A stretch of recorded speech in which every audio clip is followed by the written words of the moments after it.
this is a guy that I didn't know I'd been hearing about for years, but I hadn't. My son's, one of his favorite books, I'll tell you something about my son when he was a teenager, was the Anarchist Cookbook. Now, the Anarchist Cookbook has one official author on there, but there were two unofficial co-authors. Because so Rick did. He's the oldest living man in black, MIV, according to some people, and according to some. Whatever. Well, Duncan, yeah. And he is the original Mulder from the X-Files. He was Navy SEAL trainer in Black Ops operation for the Navy, and he was also recruited as a high school senior, in junior and senior. He made these science projects that looked like they're straight out of Nikolai Tesla's laboratory in the 1960s. One of his science projects done on the Venus probe, Mariner probe? Mariner, it was Mariner one, yeah. Was that Mars or Venus? It was Mariner, flyby Mars. In my junior year, I came up with a new meson field theory, which talked about the muon. And at that time, we called it a meson. That's a subatomic particle. But now it's considered an elementary particle, and is the particle that is responsible. Now, this is a junior in high school. This is a responsible. His dad worked for Boeing. Yeah, for cold fusion. It's how we now understand how cold fusion works with muons. So as a junior in high school, his science project ends up getting on the Mariner probe to fly by Mars to see if there's water on Mars. Right now, as of last week. Now, Rick, you got to let me introduce him. Okay. Well, it doesn't matter. Then he got recruited by the Navy, and after a number of years in there and working on their mind control stuff, chip implants, Men in Black kind of stuff, he finally decided that it wasn't for him, and he bailed into the world of alternative agriculture and doing medicinal and pharmaceutical herbs and teaching people how to make herb crops for profit all around the world. So he became one of the foremost people in horticulture to grow medicinal herbs for profit. Okay, well, sorry for there. Bill Mollison, I was the one that brought Bill Mollison in. Without that, I'm going to turn it over to Rick, because I've said enough about his introduction. There you go. Okay, so what I'm doing on Sunday will be basically the same training I did Navy SEALs in 1974. Can you imagine? And I'm going to do it again for civilians, and I'm going to do it just like I would have done Navy SEALs. And basically what I'll do is take a baseline on you, like we did, and then I'll teach you the theory. It's a model for your mind's eye. It doesn't really matter how it works. Once you have it in your mind's eye, you've got it. That's how it works.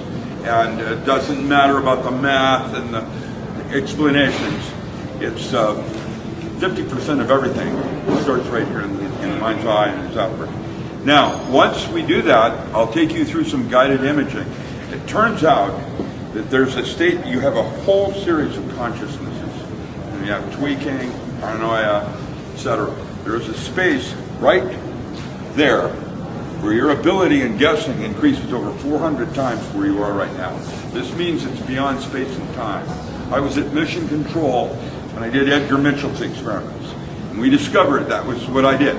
And this book was dedicated to Dr. Milan Riesel. I was the one that debriefed him when he defected from Yugoslavia and had developed some concepts on what ESP is and what it is not. What Matt has done is made it a better way of expressing it so that everybody gets it. Is critical decision-making power tools. What I have is a second book coming out on the 8 protocols that I developed for Navy SEALs to make a Superman, and that includes biofeedback, brain drivers, learning how to do continuous breathing. Imagine you come in and you slap someone, but you came in and kept that for 6 minutes breathing. Now, the kinds of energy that you can do through your body with breath control is outstanding. One of the other power tools is like the difference between Hangao, where you're boxing, and where you do it in slow motion, which is called Tai Chi.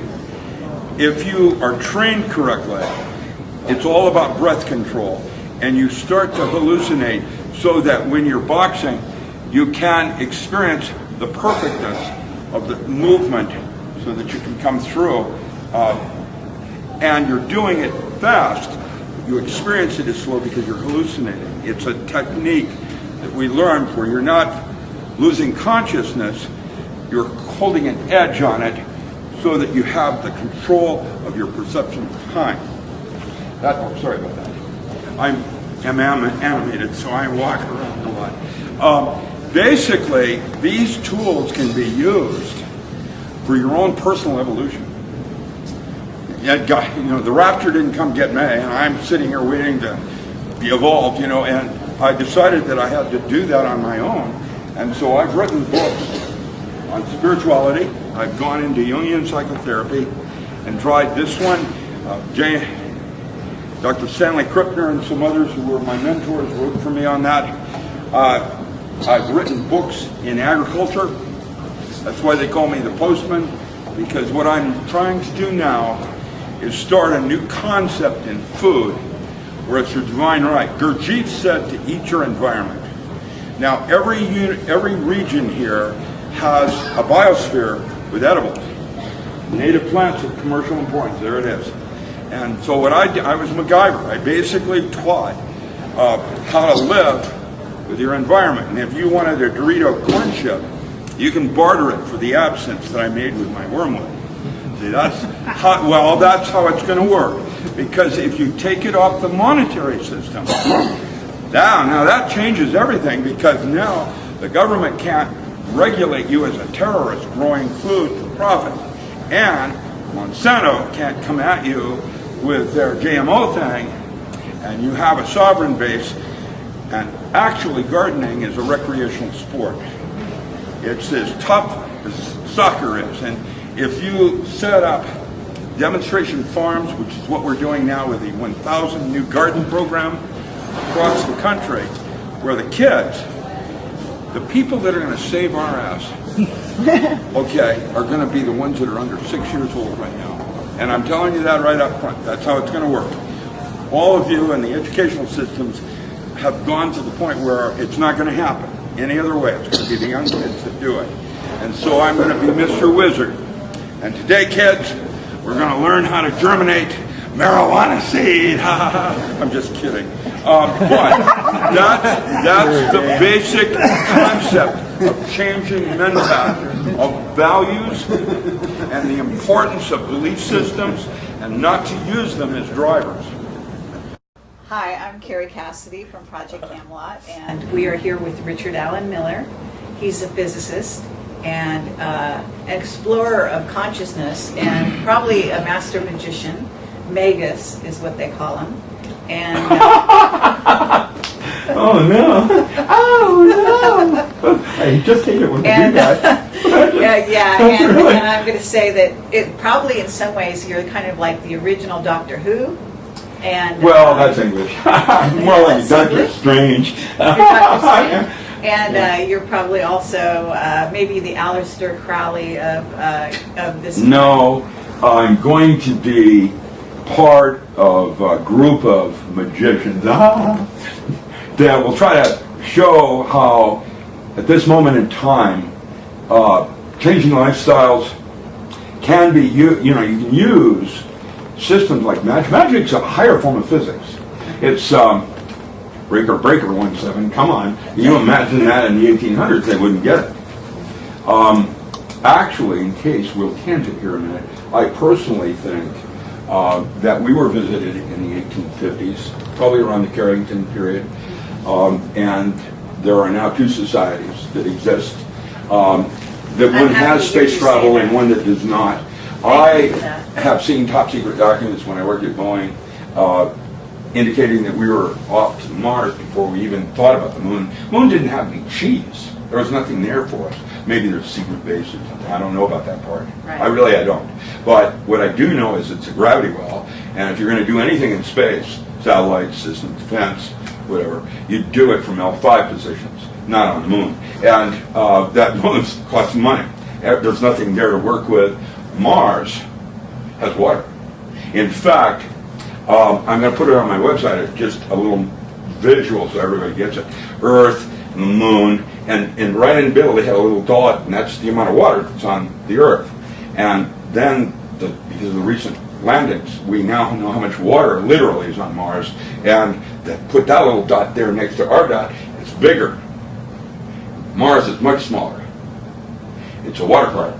And All right, and here we are. Well, how many centuries and we've been thinking it's... No, but correct me if I'm wrong.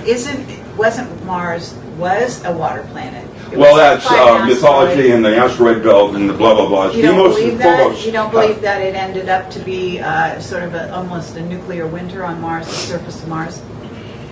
I don't know. I hadn't talked to any of my past lives there on that one, but I think there is a thing going on here that has nothing to do with Mars, because in fact, the studies I did with military, I saw planet Uranus.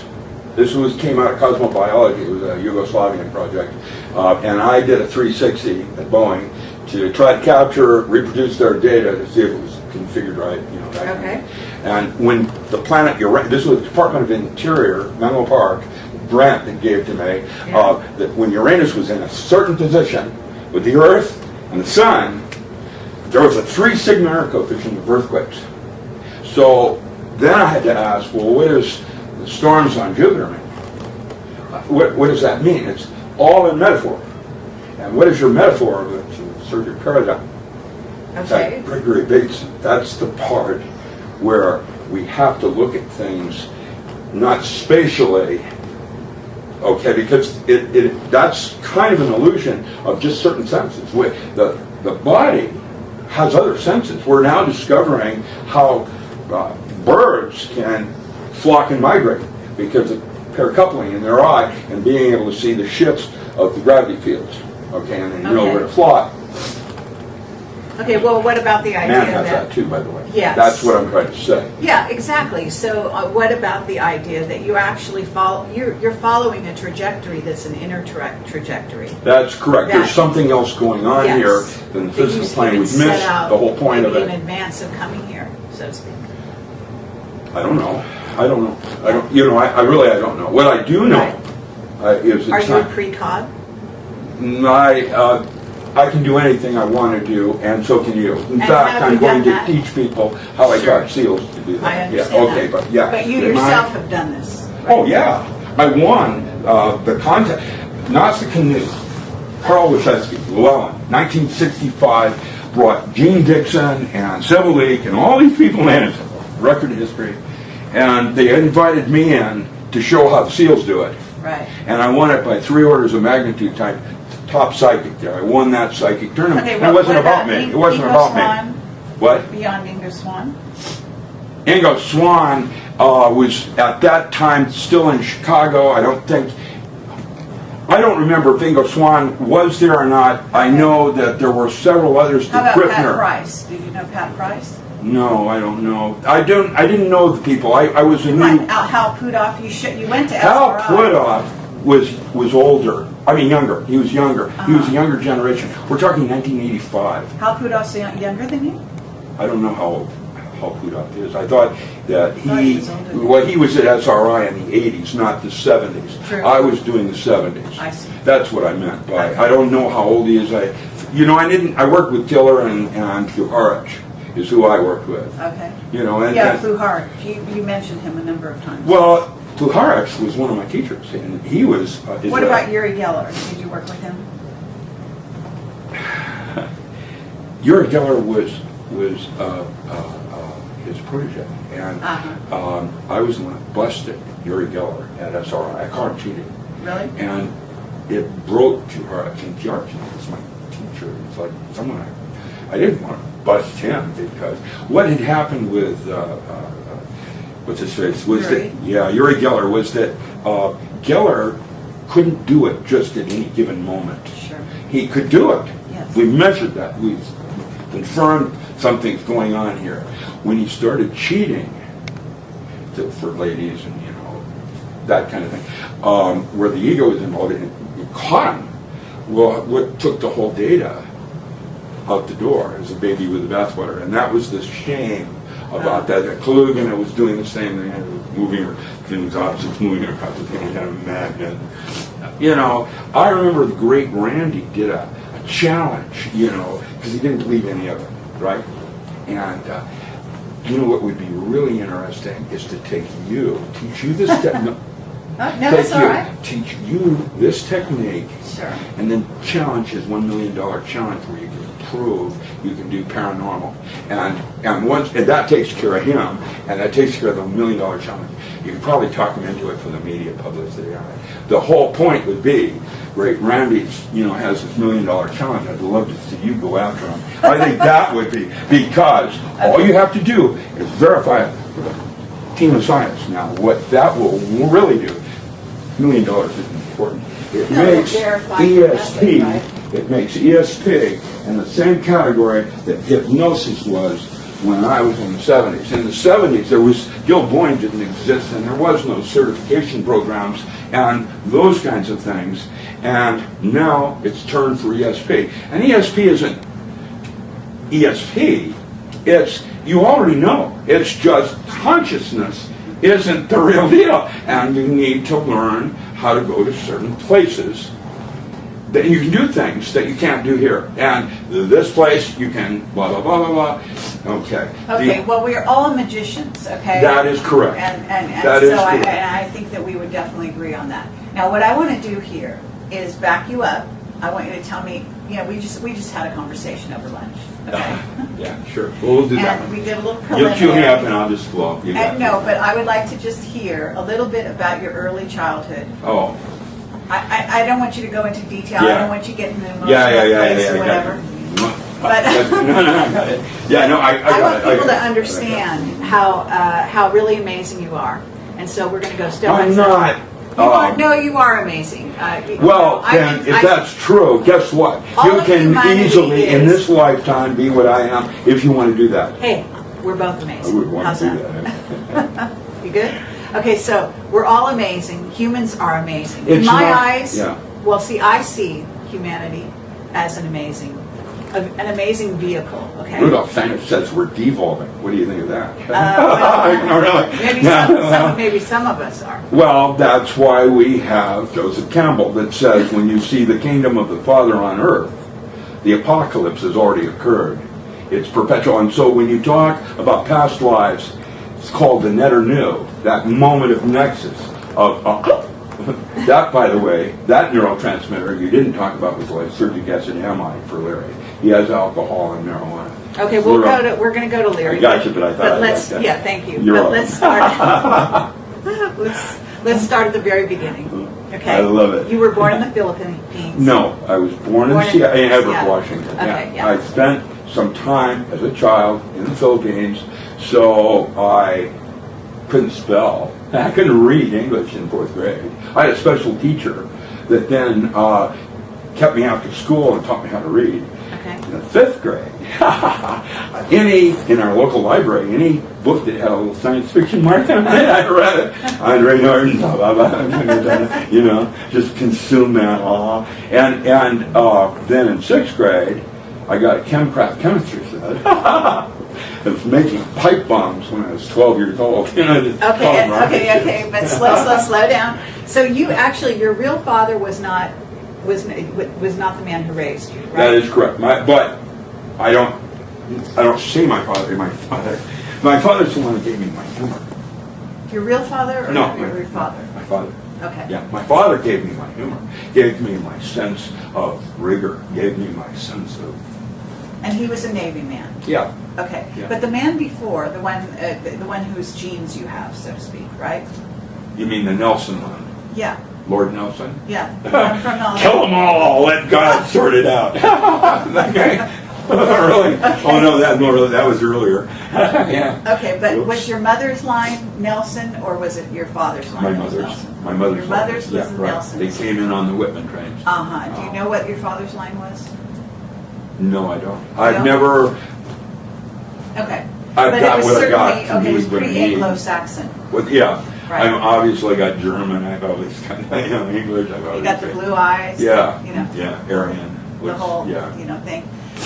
So because it matters, because I'm going to talk about that a little bit later. We're going to kind of go around. We're going to circle back around later. I saw Okay. that. Now, can I broach the subject of what that like sort of someone would say sort of a crystallizing, catalyzing incident in which you were thrown in the oven as a very young child? Missing time. You know, confabulation. Who knows? What Don't movie? know. I have memories. Okay. Are they real? Did you have real My memory burns? seems to be pretty good. Well, would I mean, you know, would your but mother, for- would you your know. mother remember this memory? It happened, maybe not the way I remember it, you know, as a 4-year-old. But somehow you ended up in the oven and you got a lot of burns and you had Well, to I'm go to the okay. hospital? Yes, no, I don't know what happened. Okay.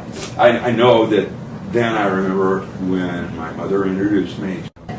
Okay, so you had that incident. That may have affected you. It made you, so you were unique, you had a certain kind of... Places in the brain, birthing. Yes, of course. That's Steve Gaskins and the farm and his spiritual midwifery and the way you're brought into the life and what happens, presets certain belief systems, assumed truths, you know, those Okay, but in a certain way that's, I mean, it may not have been intentional like that, or maybe it was intentional, but there is an Illuminati torture element. Illuminati is illuminated. It's just like they did in the movies. Illuminated. They were scientists they were the scientist part of the church. Of the occult. Okay, now, of the Church of Rome. All right. The illuminated ones were the scientists for the church. And what happened over the years of Weishaupt and all of the early stuff, confabulation of memory. It isn't what happened, it's what you do right now that makes the moment. Right. And it's not about the past. Right now, Okay, but what I'm getting at here is that as a child, there's a certain catalyzing event that actually it's kind of like if you take a bottle or whatever, a container, and you squeeze it, and then what's inside starts to come out. Are you with me? you mean that toothpaste where sometimes you have to push it real hard and squeeze Whatever it down? you want to call it. That's Or kind of I it. hate This it is when the- I do this that. is what goes on. Oh, that's But okay, that rod through your ear and From there, if we move forward, right. at that point, what would you say is like the next major incident that you remember? Because I'm very curious. I had You a met knee your go father. out when I was 15. You had a and what? I had my knee break at age 15. From what? Football. I see. Right. I was an athlete. You were. Yeah, and I regrew it back. Okay, you did? Yes, I did. Then I had it happened another time, and then I had an artificial, and now I can Argentine tango. Okay, all right, so at some point you kind of turned to science, right? I was always science. I was always, I was in science club when I was in 4th grade, even though I couldn't read English. I couldn't read. So you had that Oh, yeah. liberty. Yeah, 4-year-old. That's the 4-year-old that never becomes 7. Why? What does that mean? There's a mentat in terms of your wiring that changes from when you're age 4 to when you're age 7. Right. You go from eidetic imaging to a different way of brain storage. Okay, Okay, I never made that change, you didn't. but now I'm 68. Yeah, a little 68-year-old brat that, by divine right, has a sense of where we should go. Okay. All right, so you won the science fair. What was that? Were you 12? In 1960,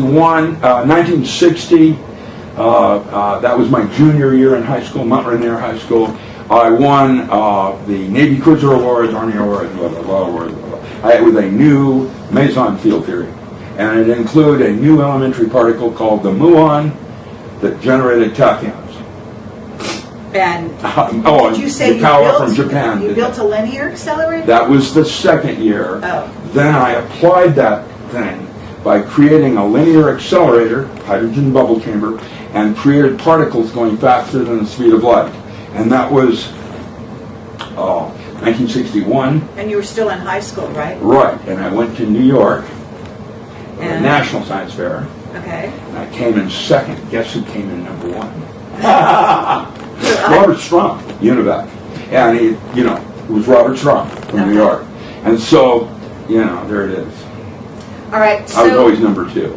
But yeah, truly. And that was in my high school years. Then I went to Washington State University. I started at the UW. But you said they had their eye on you, so to speak. Your father was in the Navy. You had Well, this because I won all of amazing- these awards, I Right. had the old man DuPont started orchestrating my education. Did you know that for a fact? or No, did you not say then. so? I know that now. Yeah. You know, going back, having access. I did. The first inkling was in 1970 when I saw the 3 top secret documents, and the first one said that Mariner 1 flyby on Mars discovered water on Mars using my protocols, and you know, and that's when I realized. And then the second top secret document. They detonated a nuclear warhead on the south pole of Mars and it didn't work. Wow. And I don't know. I just saw that a detonation had occurred as a form of terraforming oxygen. And you know what being on Mars would be like right now without it terraformed? Tell me. Okay, if you're standing on the surface, your feet are at 72 degrees. The air is so thin that you're at a -5 at the top of your head. That's how quickly the temperature changes on the planet Mars if it was 72 degrees. Now, it's 100 below zero, actually, Fahrenheit. And so, but we're scaling it so to give you some idea. Okay. And what we have just discovered is, below is just 6 inches, the ball of water. It's a new form of structured water. It's structured water is deuterium, tritium, for cold fusion processes. It's a new form of water that hasn't been described yet.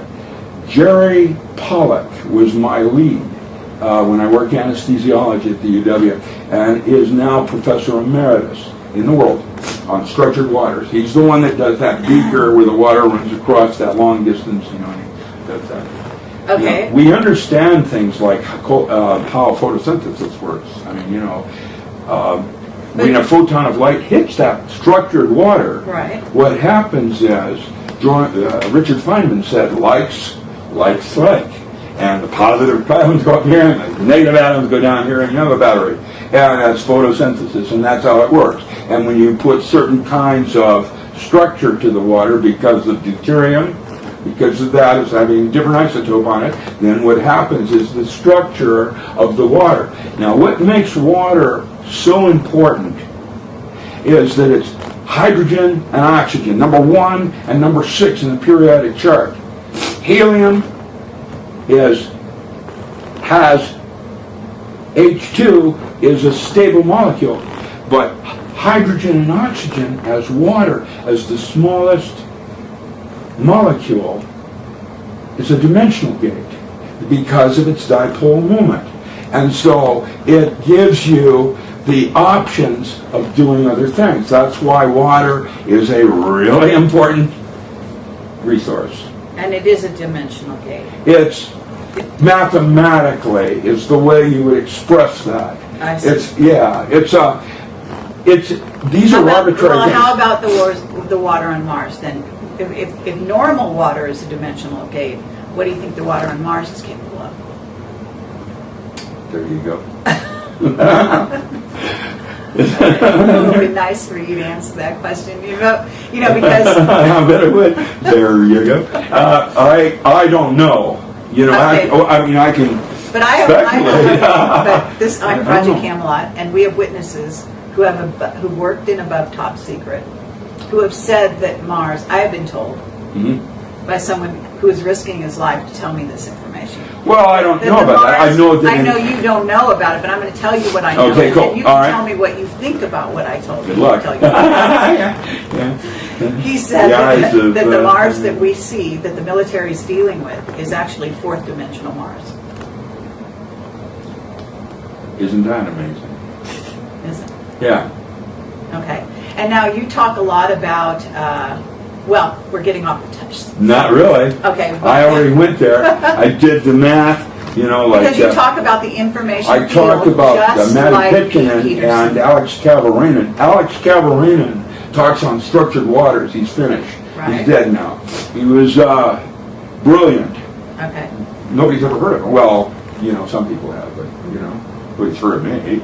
that's the deal. Say, you're Okay, well, rarefied. I'm going to describe kind of your trajectory. So I'm going to go back and we're going to You're going to So stop that and try to get that same hair in the same place. no, we're just going to try to get, because I know people listening You know what want to this follow. is? It's mudras for Chinese. Yeah. Okay. Say it to the kids. I want to follow you. Yeah, it's a In your Nordic word trajectory, off in because Tai Chi. people want to understand Yeah. who you are that's talking to them to some degree. I say, And it helps if Right. you build a historical I'm just sort of a nerd profile. kid. I'm a scientist, All right. And it's, But you're a lot more than that because you ended up Well- making this very strange, strange for certain scientists, kind of right turn into in the time Russia was doing it. consciousness. They Yes, were really into it, man. I mean, Russians were. Yugoslavia, for Yes. example, had some genius. And I know you start your book out with the Dr. Milan Rizal. Soviet. Yeah. Well, Dr. Milan Rizal, investigations. he was Czech, and he's still alive. And he's now at UC Davis. Oh, really? Yeah. You're welcome. I'd be happy to give you a phone. And he must be the very great old, though. Randy, Yes. he's 83. And a great Randy, I'd like to take him down. I mean, not take him down, not so much that, no, because he's actually valid. To show him the world, not him, the world, that the possibilities. Yes. Once that part is established, so it's not about money, it's not about taking someone down, it's not about that part of it. It's about that guy's moving forward. It's about, get a grip. 400 years of monetary, it doesn't work. Time to move on, that's the word. Yes. Okay. And really, I want people to understand that the reason this man is here, okay, at this time, is because they actually pushed him over the edge to such a degree that he ended up coming out, going from being a farmer. You called yourself a farmer. You kind of Well, I'm an agricultural consultant. For the last 40 years, I've been farming. okay. I mean, small farming, 40-acre field. And we're not going to go down that road yet. Okay, sure. So at Okay. the moment, 40 years. Imagine what I know. okay, but we're still with you in high school, okay? Right. So you've won all these science fairs and whatnot. Yeah. Well, and they're then- just, I got to go on the Seawolf to Hawaii. Okay. No, I did. They Seawolf. flew me out. Yeah. Okay. The Seawolf was brand new. It was a nuclear-powered submarine out of Yes. San Diego. They flew us out of Sandpoint, Washington. All right. Yeah, PBY. Yeah, it was so cool. And I got to go. They eat really good. Navy eats really good. You have no idea. You come to these big fancy hotels and they eat better than the Navy. Trust me when I tell you that. I mean, they really do. That's the deal. When you're at war at sea, at least you're going to have some of your. I see. There you go. That's interesting. Okay. Well, look. So at this point, how do you go from high school to college? University of Washington, Physics 121. They had 101 and 121. Physics 121 is for science majors, and the 101 is for non-science. And the 121 is a hatchet course. The big pits of about 400, 450 people. But at the University of Washington. And the second quarter, it was quarters, there'd be from 480 to 320, and then there would be 140, and then there would be, it's just, the rules. And it was like that. And they had the John Dance lecture series going. And because of that, both Richard Feynman and the guy that invented covalent bonding, vitamin C, for the name? yeah. Linus Pauling All right. taught 121, and Richard Feynman taught basic chemistry, 121, I see. 101, 121, and then 122, 123, and then they went to second year. And I did 4 years of that intensity all the way up, and then went to the University of Delaware under R.D. Murray, Nobel Prize winner in solid state physics. And he sent me to places like MIT, where I would do Nornand logic using fluidic devices and Corning systems object-oriented software writing. You know, the Actor 4.2 in your database is right now probably under Access is using 4.2 with Act on top of it or something. Okay, but what? So at this point, you're moving through time. What I know, exactly? Isn't it cool? So like, at some point, your path, you get into kind of working for the military, though. I've always been working for the military. In my undergraduate year at Pullman, I did an undergraduate thesis, which means I have a BS in physics in physics, not philosophy of physics, because I did an undergraduate thesis. What I built was a plasma jet that now Giannini uses in the space program to make space tiles. And I created a flame 60 times hotter than the surface of the sun. And they were afraid I was going to blow up the campus. It was really cool. You know, one of those. So, okay, how did you? So you worked for the military. What part of the military? Are you at liberty to tell me? Well, were you Navy? Were you Navy intelligence. Were you ever Lawrence Livermore at Labs? Yes. Did you work for Teller at all? No, Bill worked. Well, I'm not going to say he worked for me. He worked for Puharch, but I was MRU. Okay. That means I'm under Mankind Research Unlimited. I was Northwest Regional Director for Dr. Carl Schleicher. You don't know him? Well, I know the name. But Yeah, I'll bet. Yeah, I was Northwest Regional Director. Bill Franklin was Midwest Director. He was out of Kent State, and he did all the work at University of Chicago. If anything weird happened on the West Coast, it was mine to try to figure out what's going on. Sometimes I was not necessarily the lead. Do you understand what I'm saying? No. We would be part of the team, but not the lead of it. I understand, but if they had a problem, you actually told me, and people can appreciate this because the military is, or aspects of the military, it's kind of unique in allowing you to be sort of this person who kind of went in between the cracks. You didn't follow. They wanted me. It was back in the 70s. Yeah, back in the 70s. It was about blue sky. We didn't know where it was going to go. Right. It was in the 80s that it all changed into application. Okay. Leon Sideroff has a thing called the Emergent Mind Bulletin, and she talks about remote viewing and the dangers of it over astral projection. Right. You know, we're scientists. We deal with certain kinds of things like radiation, like plutonium. Reactor 4. You know, the whole thing's nuts. And if people don't start to, there's nobody, I don't know what to do about the politics. I don't understand politics. I don't understand that thing. Okay. But even Ralph Nader isn't talking about Fukushima. What the? Yeah. It's already, today, just from leaking water in it, the bay is 287 times more radiation.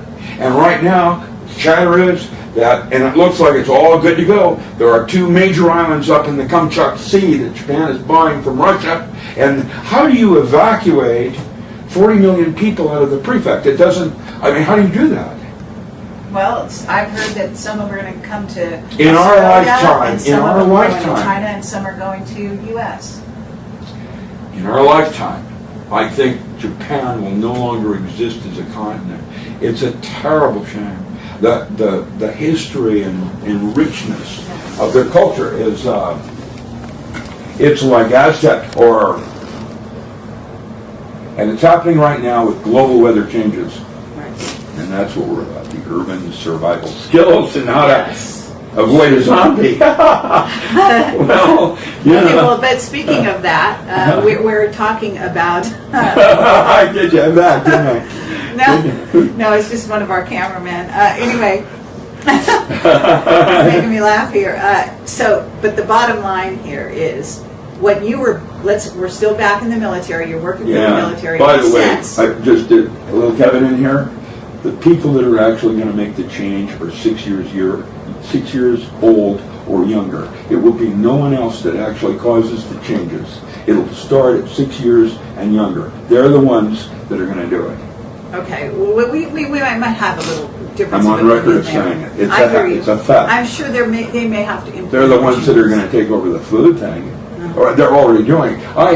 There's a girl that was 13 and a half 2 years ago that went to the United Nations, addressed the United Nations, Yes. and said, when I was your age, when you were my age, you didn't have to worry about the food you ate. You didn't have to worry about, the air you breathe. Right. What have they done to us? Sure. Well, that's what I'm about. Okay. It's not about me. It's about. I know, but we're telling your story right now. So to get All back right, to all right, the all right. story You here, can throw that away. But you were working for the military from some aspect of well, the military for it how started long, and then what innocuously. did you It do? started innocuously. Okay. I was in anesthesia. Started Boeing company actually. Okay, so you're at Boeing. I'm at Boeing. I come Yes. out of graduate school. I start to work at Boeing, and there are several projects going on. And there was out of MASD is where I was starting, and I worked. I'm going to have to remember things. Art Pilgrim was doing Lunar Base Alpha 1 as a hydroponic system that later became New Galley Gardens and some other things. But originally, they were doing studies of growing pot on the moon. There's an article about that. Truly, they were doing the original studies of about 6 different plants in space, and to understand how the different light bands. At that time, we didn't know about cannabinoids. We didn't know about. We weren't into the herb chemistry on that level yet. We were just starting that part of it. Now we've got. Tighty-tight, there it is. But, well, Aaron Stevens is Jacobs. Aaron Jacobs runs the marijuana museum in Amsterdam, and his wife is the Sensi Seed Bank. And you talk about heirloom seed and what's going on now in the world with Microsoft. It doesn't make any sense what they're doing. It's like. Well, I might have a few. I'm sure you do.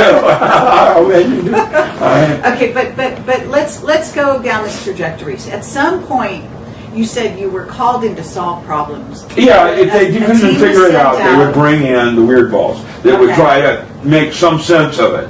Mostly we didn't. Mostly it was like catching flies. I've seen things that I have no idea what they mean. I mean, Can you give us an example? Okay, a Sherpa, white feather shaman, walking up Mount Rainier barefoot. Jack Schwartz, being able to take a stick through his arm and not bleed, no pain. Okay. How does that work? Well, I figured out some of that. Some of it I figured out, mostly not. The shaman, it turns out the red feather shaman walks on coals up in Mount Vernon. Okay, we found a spot on the back of the back that is radiating heat. It's a form of electrophoresis. It's superconductivity through the skin. It's a headspace, again dealing with an altered state of consciousness. You can do something you can't do here. Right. That's what it's about. Okay. And that part. But how did you make this transition? Because you were a physicist, a scientist, and you went into the area of consciousness. At what point in your trajectory did you make that sort of shift? Do you know? There are a number of cathartic points, of course. Okay. Theosophical Society, discovering all that right, so you got into okay. How did you do that though? How did you? I went to the magic? Theosophical Society. They have open forum. It's sitting here talking old ladies talking about Ledbetter and Eastern tradition. Yeah. And Annie Besant smoking her cigarettes. And your mother was a psychic, right? You also left that out. Yes, I left a lot of things out. Yes, Okay. my mother and grandmother were so well known working with the Seattle Police Department that they did a TV series called One Step Beyond. Okay. Right, and it was about things that happened to them, but the way the series did it was different people and different, they did it that way. This was at the same time the Twilight Zone was on. It was called One Step Beyond. Okay. And that's my mother and grandmother. All right. So you had a background, sort of.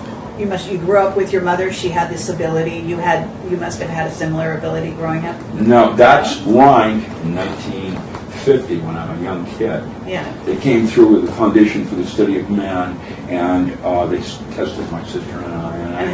And what happened? They thought I was a 4th stage telepath, whatever that is. I see. I don't have a clue what that means. I was a young kid.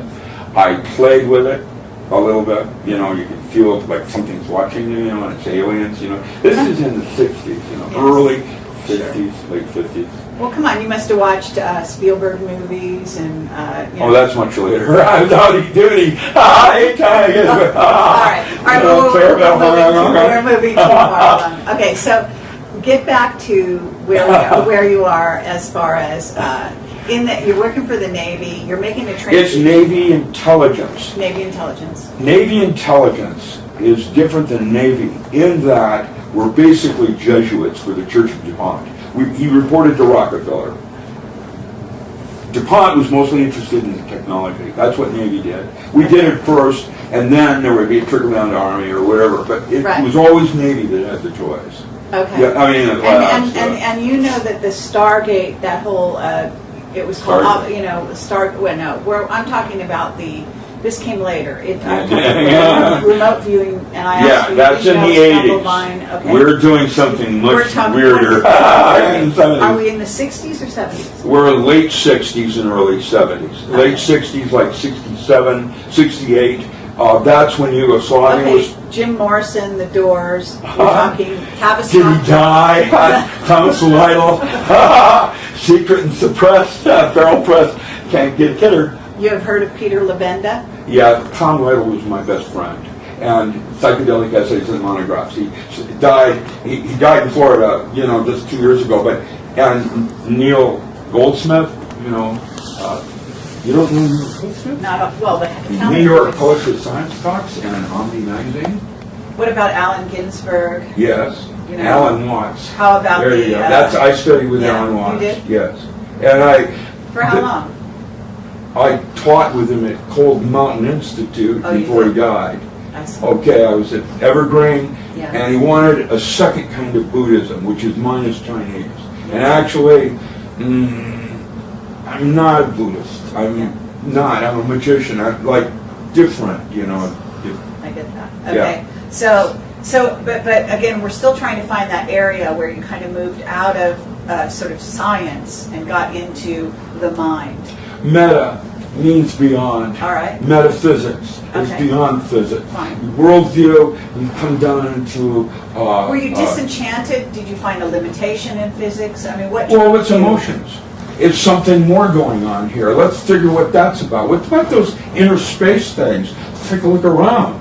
Okay, but did you meet Leary? I've met Timothy Leary. I know you have, but was he the catalyst? I'm looking. He's worked for John only Woolley. one.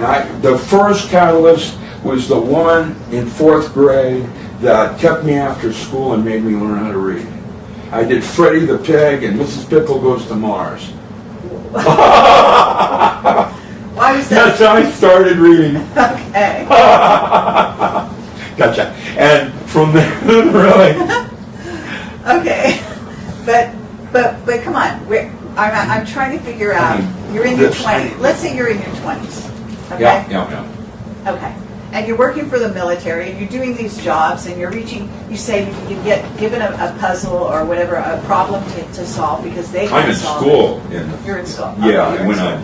But then you graduate, right? And you go I graduated, and then I went to Boeing. graduate school. I went to work at Instrument Products Division with DuPont in Newark, Delaware, and that's where I went. But isn't DuPont paint? Come on, what are they dealing with? The experimental research station in Philadelphia had the most PhDs in the world in one spot. What right were there. they trying to do? Okay, where I came up with the holographic universe, I was walking down the hall and I looked in, and here's Gabor, whatever way you care to pronounce it, Gabor, and he's creating a three-dimensional television. 1967, three-dimensional color television. Where is that?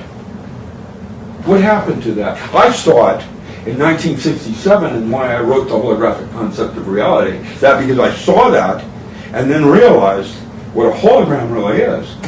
At Evergreen, I wrote a movie. We were in the basement, the science people. They had a photography thing that won Best Picture of the Year, Cannes, called Eat the Sun. It was about a new religion based on biofeedback.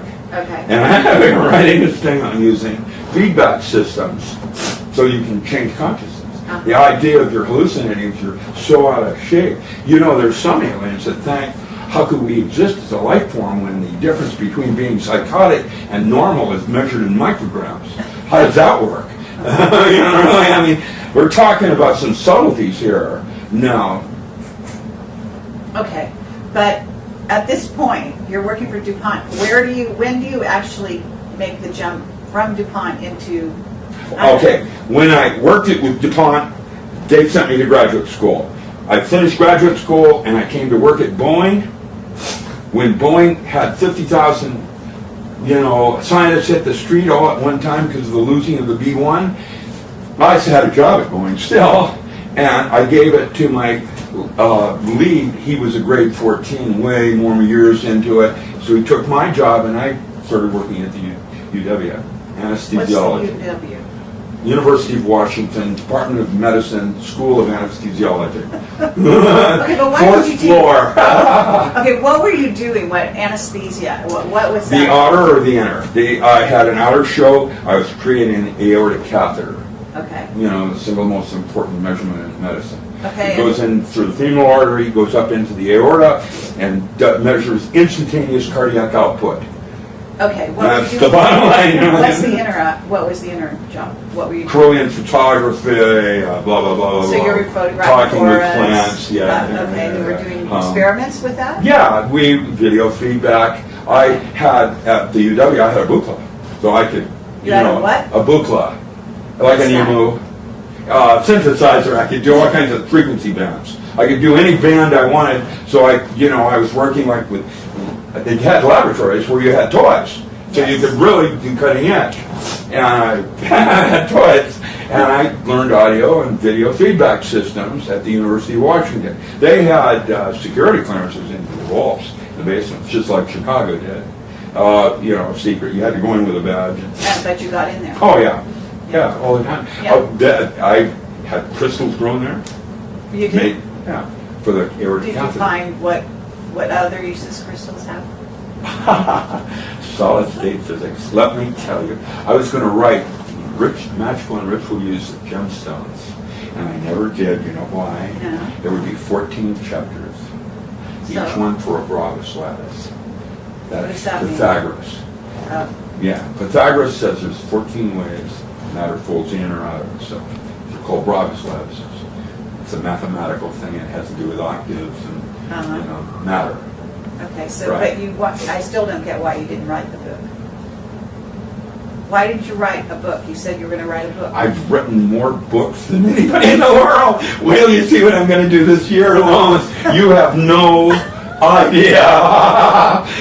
Here it comes. Okay, you don't even know this. With the modern alchemist, All right. I have Pantheon, Archetypal Gods in Daily Living, OTP with that 28 chapters, and then I have 12 more volumes called The Holistic Kabbalah. That's online also, and breaking You know the down. Kabbalah isn't complete, though. What's that? It's not complete. Well, are you talking about Doth and the missing Sephiroth in the middle of the abyss? I have that chapter on that one too. And you're talking about the male and female going up. We go to God. The two paths are the hermit and the lovers. And what crosses them is humor. Zap. Okay. Look, at a certain point, you ended up meeting Timothy Leary and going and working for John C. Lilly. When were you? Because weren't you younger? Lily, Lily's Tell me lab. about Well, that. that's Carl Sagan. Carl Sagan wanted to know if the dolphin language, the clicks and whistles, was a form. They wanted to know, is that a language? And I had this thing for languages. I do. I just do. You have a natural proclivity for languages, and so it Mathematics, yeah. And when was this? Wasn't this when you were young?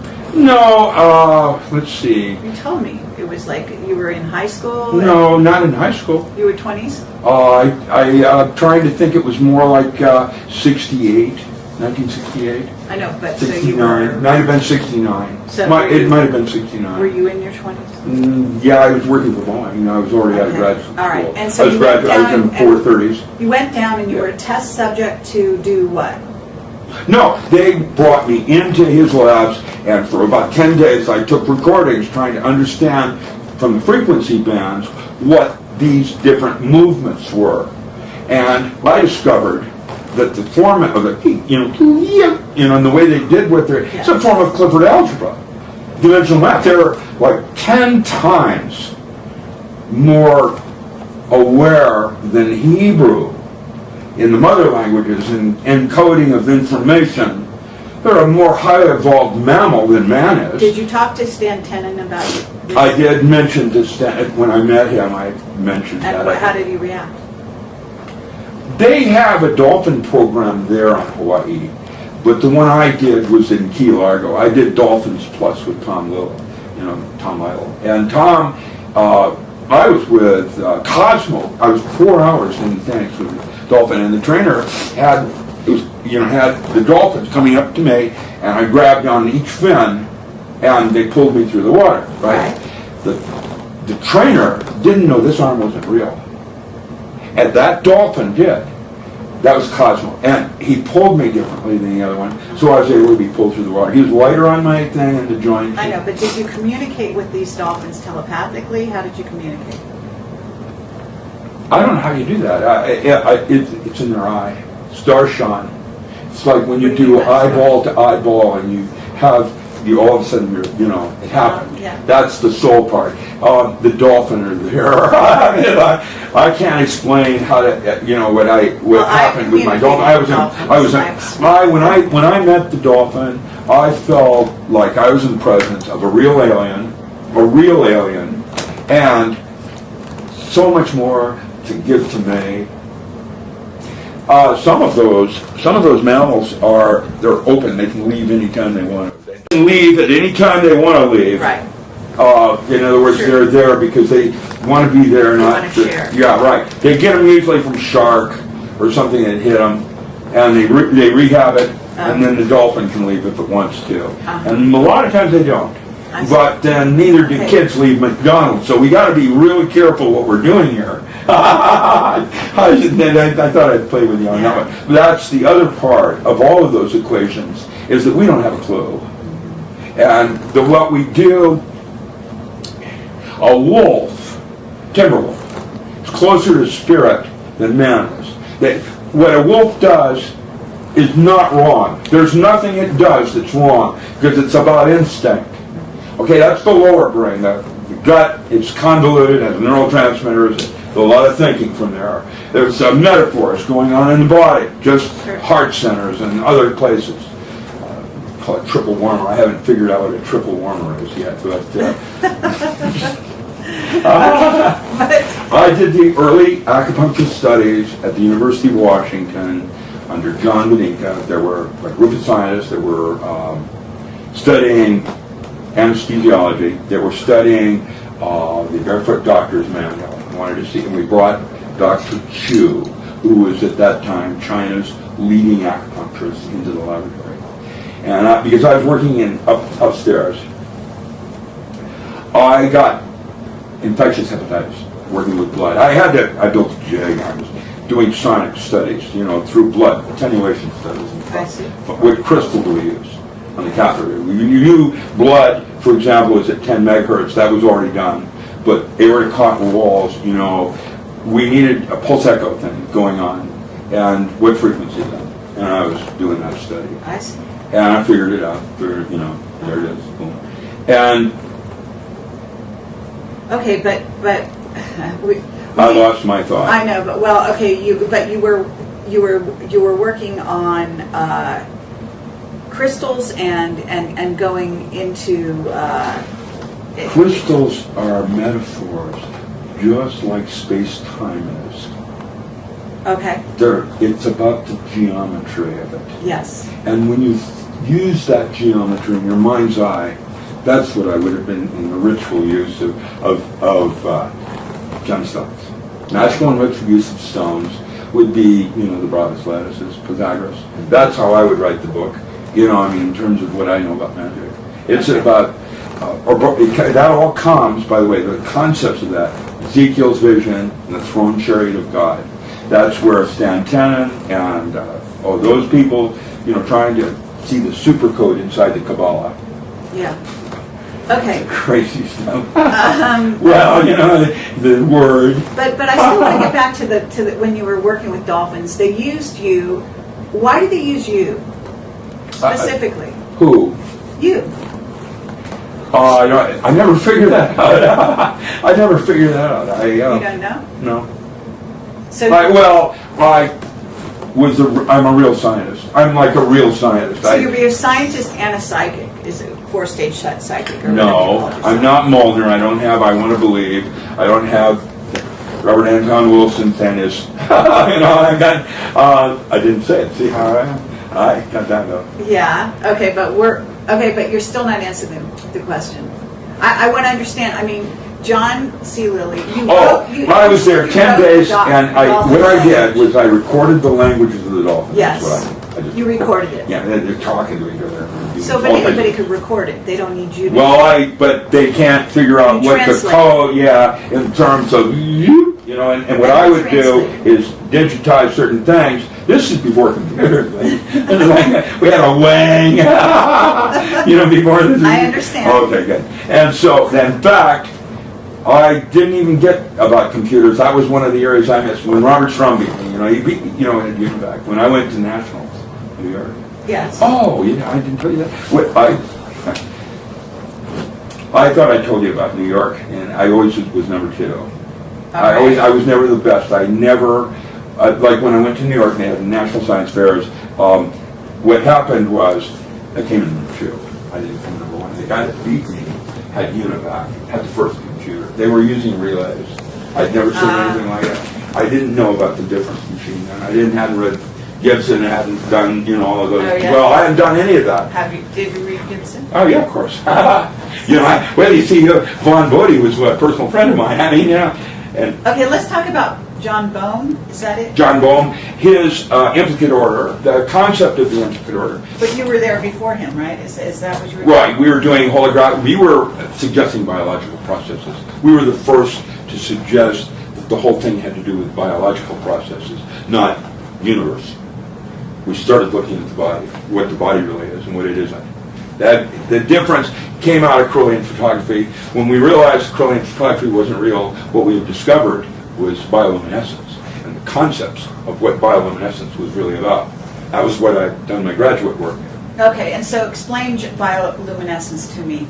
Well, in a way, there are many forms of bioluminescence. There's the decay center luminescence, where your atom comes in, bang, and it causes a defect in the lattice. Okay, but it contributes. You can make stealth technology. That's now. Back then, it was the sports car that turned brown and you had to replace it. Color centers, light causing plastic to change color, for example, was the technology we were looking at. And so, I was going to talk about dolphin again. On the dolphin language, the structures that came. What I did is I digitized and started looking for cadence things and mathematical relationships, and nobody else thought to do that, I guess. And that's when I discovered that the cadence systems that they were using was precisely like, I know On's algebra, I know Clifford algebra, I know all kinds of dimensional maths, all these different forms. And what I wanted to do, and that's what I did in there, is the first algebraic expression for consciousness. I have, actually in this book, I have how it works mathematically. See, once you get it in your mind's eye, my explanation doesn't matter. It's not about that. It's about your mind's eye and what your mind's eye can grasp. And then you start looking for the dimension of it. That's the part where you win the lottery. Or take on Greg Randy. If you could win the lottery, you could take on Greg Randy. Because you could take my course, win the lottery, that proves that, nice back cover thing, and then take on Great Randy, because that's exactly how it's probably going to work. Okay. Truthfully, you'll try it, you'll play, and what you'll see happened with Lily at that point? I mean, did at some point, you said you worked. Well, that's when they went off on their studies of the dolphin, yeah. They used you, But that's all I did with You that. went back to what, Boeing? Yes. Yes, actually anesthesiology. Boeing. I was still at Boeing. Yeah. Uh-huh. Yeah. Okay, I still so have going. where did you go from there? I went to At lots some of places. point- I mean, they I sent know, me but- around. Eh? yes, I Yeah, think- they sent me all over the place. I know. I You went to saw Antarctica. things. You were in Antarctica. So. I have been to Antarctica. Yeah. Okay, what were Yeah. you doing there? Are you, Well, you know, are that's you, another were you one. just I saw. I don't know what I was doing there. That was one of the times when I wasn't the lead. I was just along for the ride kind of thing as a physicist that they brought in case they. And did anything? Well, you know, we saw artifacts. Now, when I say artifacts, I don't know that they're alien. Again, I suspect there's something else going on with civilizations, and I think that we had reverse technology in the 1860s, 1850s. We had contact back then, and I think that another culture that does have space travel now exists. They're us, you know, it Yeah. isn't like, you know, but there's Yes. one that does and one that So doesn't. you think they started in the 1860s? This is 1860, 50s, Yeah. 1850s. incredible. Yeah, I can show some argument, Carrington effects and some other things that happened during then that telegraph them down. How's that work? What is Coronal that? mass ejections from the sun, like Yes. we're going to have right now. Right. Yeah, right now we're experiencing one that less than 3 weeks ago there was a coronal mass ejection from the sun that if it had been pointed at the Earth Sure. would have fried everything. Okay. Our grid would be down for 2-3 weeks. Imagine living 17 floors, is that where you were up here? And having no water or a place to go to the bathroom.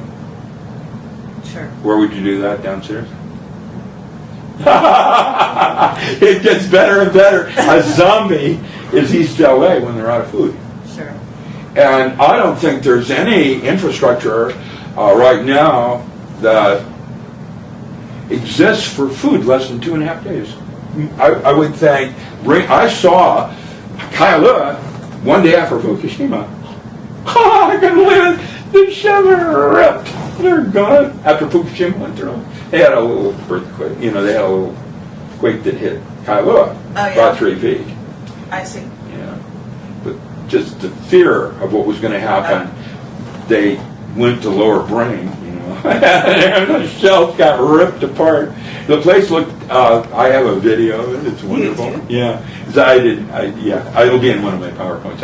It's a picture of, you know, about food. What are you going to do about food? You know, Yeah. and then you got water and sanitation. Okay, well that gets to the reason that we're having this discussion in part. But you know what's interesting is that in many ways you've been writing for Nexus for years, right? Nexus magazine. Yeah. And Yeah. and we have some mutual friends in Australia. Good. And cool. have you ever been to you know to the Shall we mention his name? no we No. should not. The underground base? No, he hasn't Find talked. out. Have you ever been there? You mean to Broom Lake? No. No. Find out. No, I haven't. Yeah. I've been to Broom Lake. You have. Yeah, I did a stint there. You We'll did. talk that on another time, and I'll save that just for you. No. I'm here now. Krill. Krill? Yeah. You don't know who Krill is? I know the name. Oh, Could we think- elaborate a little more about Krill? No, I'm going to leave it at that. That's where Did our they bring first you in to talk to reminiscence of Krill? synthetic telepathy arrived in Alan Frey's work and figuring out how do they communicate like this? You know, how does that work? You know, and that's They brought where. you in to communicate. I'm sorry. Weren't you brought in to communicate? No, I was requested for some other reason. There's some missing time. Truly, in the Really? debriefing, yeah, it actually happened. Okay. And I'll talk about that later. Okay. I mean, How if you much like, later? when we're off camera, but I'll tell you what Oh, I see. happened. You know, Okay. I don't know what happened. Do you know when I? You know what it is? That's how it All right, works. let me tell you a story about Area 51. I know some military guys who were special forces, and just for This fun. is later, though. This 80s. is later. They broke Yeah. into Area 51. They went in through one of the Ooh. air shafts. There's stuff in Area 51 that is. I saw nanotechnology. Okay. I mean, where does that come? That's creepy stuff. Yes. That's creepy stuff. Yes, absolutely. Yeah. Well, what they saw Smart blood. was smart this blood. I saw smart blood. smart blood. Yeah, Really? yeah. Well, do you know about the Falklands War and the black oil? No, but I've heard about it. I don't know that I saw I smart see. blood, and because I saw smart blood, You know, that's Greg Bear.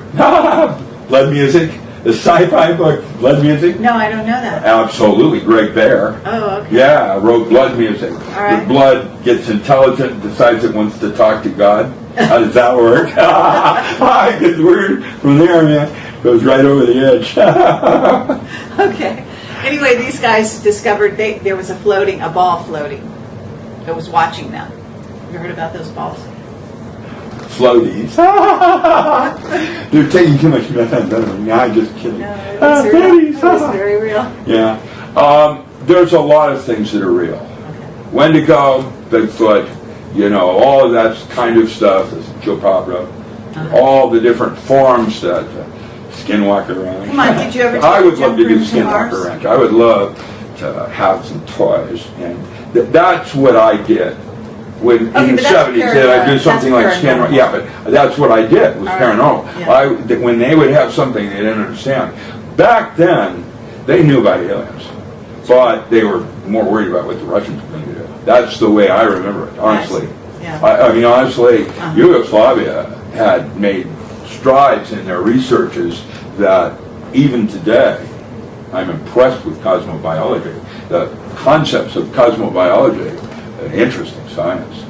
What is cosmobiology? Metaphors of celestial movement, so that like right now, the Earth's going through dragon tails. The dragon tails in out deep space have actually pushed the reverse pole for almost 6 hours. It's on my website. There was a pole shift for about 6 hours. NASA recorded it, showed it. Oh, yeah? Yeah, March 9th. 11th, March 11th. March 11th. Yeah, there's this push on the backside of the Earth. We're back to normal again. And what that was about, it's the Earth's dragging through cosmic streams of radiation. Well, do you know who Paul LaViolette is? No. You don't? No. Okay, do you know about something called the super wave? No, but I can imagine, Okay, well, it's energy coming at the Earth. Possibly sort of like, if you can imagine a sort of earthquake in the galactic center, possibly, that sends out waves of energy that we are now encountering. harmonic waves. Well, You wouldn't deny that we're everything's in resonance. encountering Okay, that's waves what of I am as a particle- resident physicist. Yeah. I'm not the quickening, all of that. The Earth is out in the rim, where the center is a giant black hole. What do you think that might indicate? Well, you tell me. You're the physicist. Into the out of. Okay, I Foster. see it. You wrote that book. It's I after see Maori. it's a gated. Well, and if you're looking at it like that, then I would see it as a portal into another dimension. Not Or another multiverses. dimension. That's the Another- way Rod Steiger would into another dimension. All right. But it's Other not dimension. universes? That's, Other universes? um, Multiverses? well, possibilities is the word I would use. The possibilities, because when you name it, you containerize it. And you have to realize that's really important. Yes. Because Yeah, when you true. containerize it, you've already contaminated. Yes. Yeah. Yeah. Well, you heard about the two physicists who won the Nobel Prize for supposedly being able to isolate supposedly a particle, quantum physics-wise. Qubits, where you can put more And information on less. then we're able to measure it without affecting it. I'm not sure if they really were successful at that, but You're talking about they're winning the a prize for difference in doing so. Heisenberg and his uncertainty principle. I saw that article. I posted that article on Okay. my blog. And what do you think about it? No, I could offer. I didn't. I posted it as a gee whiz, Yeah. like I do. But I think you'll find that a holographic system will account for the data that they're discovering on this concept of the way you unfold information so it folds out on itself. And space-time are really illusions.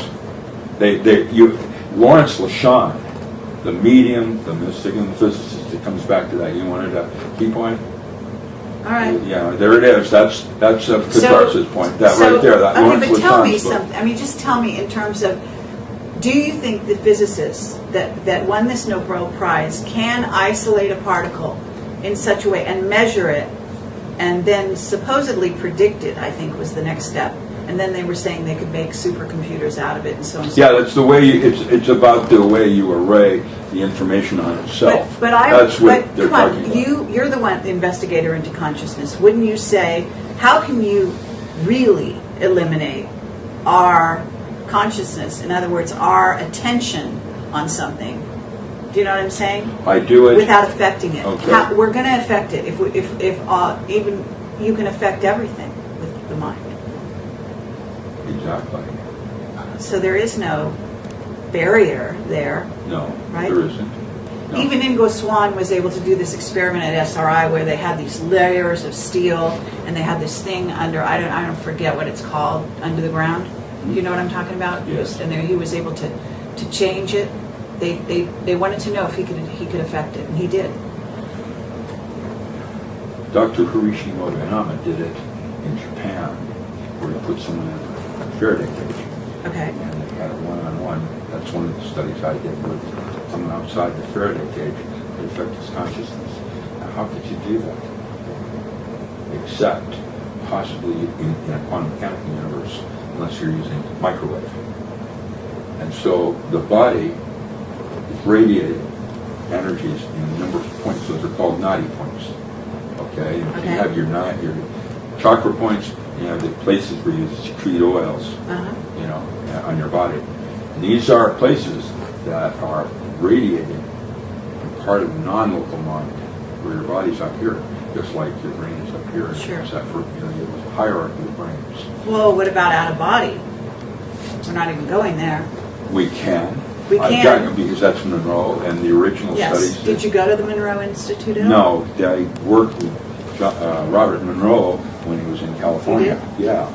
And You two must have been. I would have liked to be a fly on the wall. It was a wonderful thing back then. I mean, you know, to meet these people and actually, as a scientist, a real scientist, Yes. you know, measuring the fact that it's what they're saying is real. How does that work? You know, how does that work?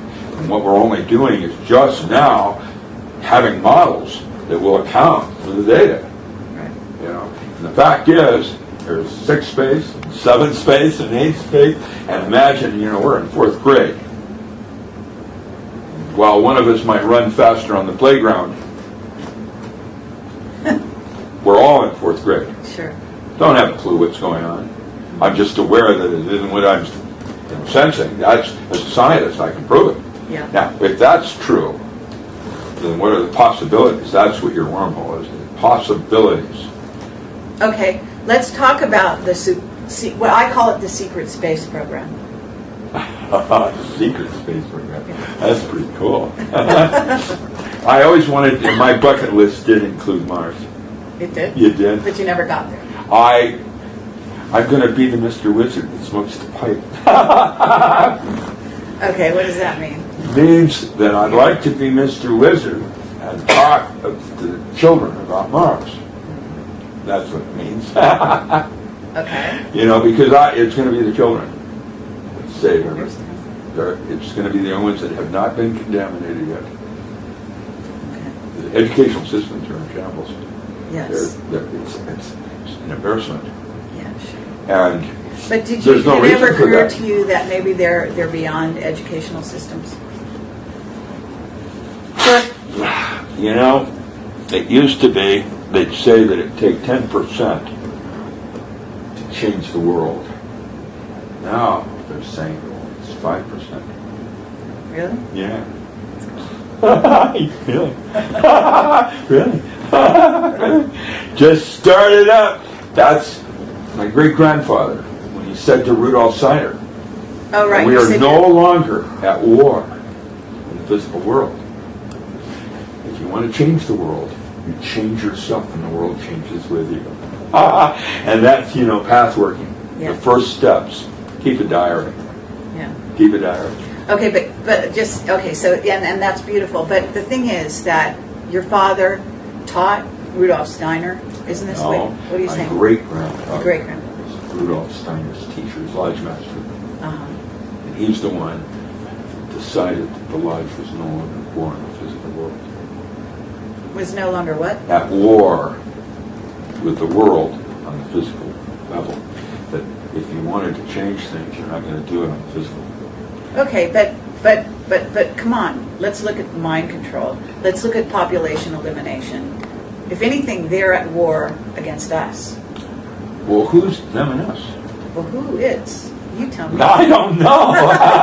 I'm one of the nerds in one of those laboratories up there with his mouth open catching flies. I don't have a clue. No, I have ideas, but I'm a scientist, and I will always, to you, I promise you, my word, magician's word, that I'll always try to wear the science hat, so that from the science point of view, I'll tell you what I know. And that part, there is something else going on. It's not what any of us have probably discussed. Okay. Well, let me. How's that Okay, you one told feel? me if you go into where was it that you said you would go? You would walk into OTO where? Oh, when I walk would into recognize Amsterdam, for you. example, I have the suit on, and I have a couple of buttons on my thing, right? And it's buzzing started in the audience. There was 800 people there. It's because I had an OTO badge. Yes. And the other one was certified hypnotherapist. Who cares what? Trying to keep it from looking all black. A little color here, a little jewelry there, but it's about the divine right. Magic is a higher form of physics. It has been reserved for the ultra elite of Europe for centuries, through history. Yes. And you recognize each other, and that's that. I mean, it's a darshan, highball, dieball. That's a hierarchy of notion, Right. and everybody should be doing it now. But they have to understand there's a stigma attached to it. You understand? That's the risk when you do shortcuts. Trying to take a shortcut through the woods. You have the risks of the shortcuts. Like addiction and spousal abuse or gambling or whatever. Right. Or sacrifice. Sacrifice. Blood sacrifice, blood addiction, all of that. I don't know anything about blood sacrifice. It's about voodoo. When voodoo, if you want to talk about magic, voodoo, listen, you get this emotional thing. Blood smearing all over it. Tantric yoga. Sex magic. Which was OTO's original thing. Make holy. A mass of the Holy Ghost. Consume the Eucharist. That's the whole part of it. I know the rituals down to the point of precision on it. It all is about thought forms. When you use the larger brain, what happens is it's full of logic, so it's going to play a chess game. But it's all metaphor. Well, isn't that interesting? Yeah, I wonder where that could go. Yeah, absolutely. Yeah, exactly. Well, and you understand that, but it is interesting because people will wonder. They're going to say, "But look at how you are. Look at who you are. You're really kind of clued in on certain levels, and people like you." I don't know that. Wait. Get targeted. Now, right before you got here, I was told you had 3 businesses that they attacked, and Oh took yeah. and Well, went under. synchronicity and serendipity, artificial Is there intelligence. such a thing? Is there such a thing? In other words, it's not an accident. How There about are this no one? accidents. How about that? Okay, how about this one? Same mentality. Third verse. Everything happens for a reason. Everything happens leads to something better. All right. So and here you are. Even though this happened to me, Yes. what it's doing is allowing me to finish more than 360 books in agriculture. This week alone, Lenny has edited the 5-book series called The Encyclopedia of Alternative Agriculture for Urban and Semi-Rural Communities. Imagine that one. It's 5 books. Okay. Dig in. Set up little kibbutzim all over the place. Can you imagine? And you barter. Because if you barter, you take food out of the monetary system. They can't regulate it or call it a terrorism thing. And you barter for it. And everybody can eat their environment. it makes sense that this universe can see gardening as a God-given right, and it's a recreational sport like soccer. You can, it's a lot of work, and there's ego involved with marijuana. My plant in my bud, and big buds. My plants right now are over 12 feet tall. I see. Okay, but we talked about this. We talked about how marijuana attacks the will, right? It how does. Certain other. What do you mean by attack? You mean it does it on its own? I don't know. You tell me. Well, How does it what work? does on its own mean? And you mean it's a bad robber, or you're the bad robber, and it's not about the drug. It's about what you did to yourself. Well, but we're talking about uneducated users. In ritual, And when you put it in a ritual, Right. now it's a celebration of myth. And you can choose the mythology, pathworthy, tarot, you choose the particular path, and you celebrate the myth by doing the ritual. Right. Okay. Like so, absinthe. Would you like to try? I did that. 3-hour absinthe and get into your cups. LSD, I mean, we're the same thing. Alcohol, we were talking about caffeine, all these things being used. And I just want to reiterate. Ritual and have you take that one. I want to reiterate through this information, though. Huh? For people, because, off camera, we talked about this, and I just want you to reiterate what you said, which is that the notion that these things can be used for good or for ill. It's not about Christianity. It's a living color. Yeah. It's not black and white. It's not about preferences over absolutes. It's not about binary over triary. The tri-system, base 3, doesn't have any primes. The only reason you got base 10 is for the exponential. Okay. 1 over r squared. I'm not sure everything's okay, you might be speaking in another language for something. No, it's not. You all get it. Okay. Once you've got it, it's the depth of it, just like hypnosis, that becomes significant. Sleep now. Okay. Let's talk about that I'm experiment. having too much fun. I'm sorry. No, that's okay. No, I don't want to. I'm like a little kid, so you can make me do naughty things. I'm like a little kid. I'm really like a little kid. I get it. You're very open. You're very accessible. It's all good. It's a beautiful thing. Now, what I want to talk about during lunch, at the end of lunch, you told me this thing about the cone and the line. The guy that. Okay. Since the 70s, I harvest pine cones. Yes. The tree drops the pine cones. They're a fire hazard. The pine cones are used in breathing. They're used as fire starters. They'll soak them in oil. Blah blah blah. In previous years, I would sell between 100 and 150 truckloads just to Ponderosa. It was a 53 high boys. A lot of cones. And the Forest Service gets a pound of flesh with a brush permit. Labor gets paid. They make about $150 a day in back-breaking labor. It's a seasonal thing. It's before and after the rains. Okay, but that's not what I was talking about. Yeah, That's how you made your money. That's correct. And for the last 2 years, there has been an act of God in agriculture. Now, normally a tree will put out cones every year, except 1 in 7. They don't put out a cone. That was last year. And because of the drought last year, this year is the first year in history that there weren't any cones either. That's 2 years in a row with no incomes. Well, that happened at this very moment that I was required to close down business that I've been doing for 6.5 years.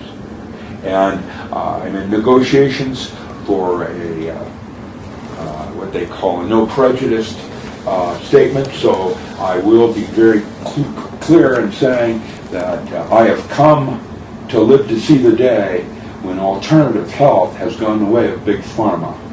It's an embarrassment, but the two happened at the same time. It just caused me to have to hustle and do a workshop, that kind of thing. But besides that, that's a good thing. In a certain sense, the Navy wants you and Max Matt Stein, we actually I don't know talked that it's about Navy. that. You don't know it's Navy? No. Okay, so And it's it somebody. may not be anything. It may be an alien at the same time. Well, Sure. it could be a lot of Yeah, different it things. could be a lot of things, pivoting, yeah. for the Earth. Yeah. That's But right. it's at a certain juncture that you're coming forward again, right? In a much more public way. Well, this is 68. I mean, how many more miles do I have? So there it is. Uh-huh. Yeah, Norm Shirley's 80, and But- he would but be you like, even I would told like to me- be him when I'm 80. Okay, He's but very you even healthy. told me 4 years ago they started to monitor you.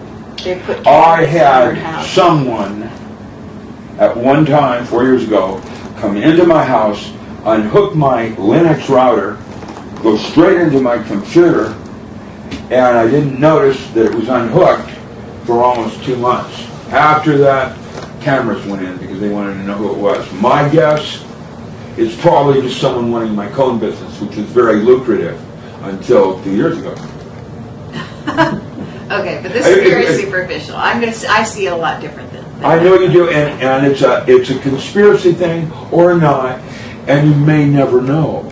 Oh, well. You may never know. There are many things I don't know yet. Do you understand? I mean, you All right, may never You know. want to stay open. Well, you have to. Yeah. You can't make assumptions, because if you do, then you're no longer a physicist. I understand. That's correct. And Okay. so you may never know. All right. And so that's why. Talk about Timothy Leary. How did you meet Yes, him? well, but I'd like to finish this. All right. I think they need to put a mystery school in physics. Let me go further on that. How about cybernetic anthropology with Laughlin, D'Aquila, and McManus? And how about the idea of a thumb with fire as a form of technology possible over a dolphin that uses sonar for cold fusion processes? Why are you saying this over that? Because it limits what you can do in the physical world. Belief systems and values would enrich you, Christianity, whatever, and limit you. Sure. If you were a Christian and 2 aliens walked in the door, well, you know what the bleep would suggest that you wouldn't see them. That the ships on the horizon, that the Indians had no conception of being able to see a ship as a concept, so they didn't see it. Sure. Subworlds with qubit information as all part of the stew. And you have to be open to the possibilities and the limitations of it. Sure. Universes are always invented. In graduate school, undergraduate school, they had a thing called modern physics, usually in your junior year. And then you do mathematical physics in your senior year. And in your junior year, modern physics is dealing with nuclear energy and those kinds of things, nuclear reactions, coactions, things of that nature. Okay, but Okay. what about, okay, for example, what about the notions that dolphins use sonar through water, right? That's Yes. the medium. That because the medium that they're in, sound is more effective. Because what's so special about water? It doesn't compress. It is the only thing that as it gets colder does not compress, it expands. Water only. Dimensional gate, H2O, Carey-Reams, H709 with a free radical ion. All the different forms of Willard water. Okay. They're all structured water. Well, what I want to ask you is, though, that this out here, this space, this stuff that was called ether in the 1900s. Oh, you slept that again. I'm well aware of it. It's good. You're tired, and I'm sorry, but that's No, but you hear what I'm saying? okay. Go ahead and do it again. Okay, I just want to know what it, because you talk about the information field. Right. And I'm thinking, what moves through this space, through this, in other words, what... Means. It's called means. You think- Physical, emotional, intellectual, there are 8 of them. There are octaves of 7 and an octave. There's 8 means. They're geometric, specific to specific neurotransmitters. Okay. And they're at different levels. This one turns this gate on, this one turns that gate on. You learn how to use that biochemistry, and you become a Superman. Okay, With but training. I'm just throwing this out to With you. training. I'm throwing this That out was to the you. word off. What dolphins do with sonar can be done through this air. Because Using sound when it's going through water, the water doesn't compress. It won't distort. Okay, the but sound. what is this air, does it do when it goes through air? Well, air compresses, and so you have, Doppler effect for, you have the variation of the sound bite. That has a certain thing that gates certain neurotransmitters in your brain. Okay, we'll talk about the signal non-locality. You call it, that you don't kind of agree with that idea of signal I call it the non-locality. non-local mind. Okay, and There's something more Speak about here that is part of the physical plane, emotional, intellectual, archetypal. There is a body, etheric, if you will. Right. Yeah. okay, but still, if you're, if you have somebody, let's say a person in Japan and a person here, and they communicate, right? Okay. So how's that taking place in the world of physics? Intentionality, purpose, the purpose of it. It's all about intentionality. When you talk to someone from Japan, and there is a breakdown in the communication thing, you go to Avram Moles. He's a French mathematician. It's called aesthetic perception and information theory. And they talk about redundancy coefficient in terms of trying to communicate, to catch my drift.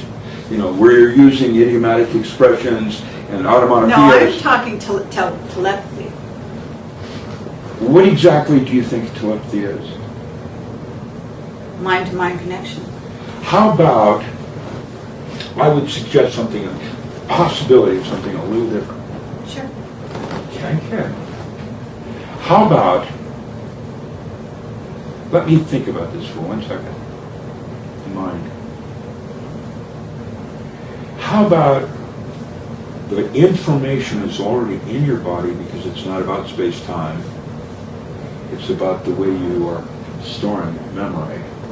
Mm-hmm. Memory, the way Robert Ornstein would call it, is a duration of consciousness.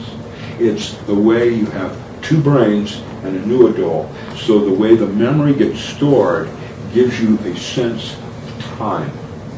It's an illusion in terms of the information itself. So in other words, you're communicating with somebody in Japan right now by virtue of the idea that time doesn't exist and Well, there's the numinous element. There is the numinous element. There is the part above yourself.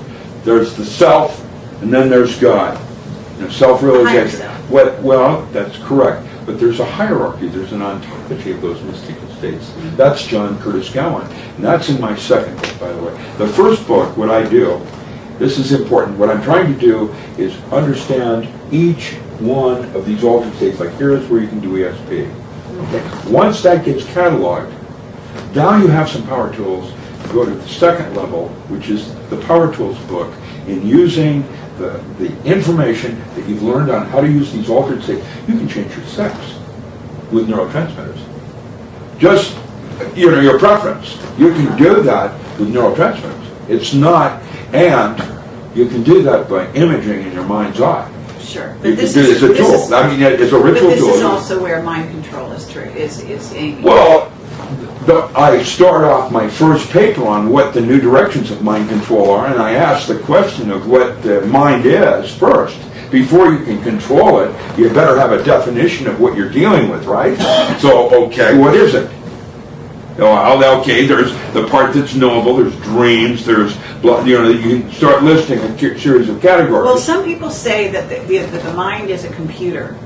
That's very that's limited. all you do. That's just the interface. Well, that might be the physical plane. Then there's emotional. Then you might start with a computer. Well, call it spirit, call it soul, whatever. Soul and spirit within matter. Use of the matter of the stag, computer and the that we unicorn, call and the forest the mind.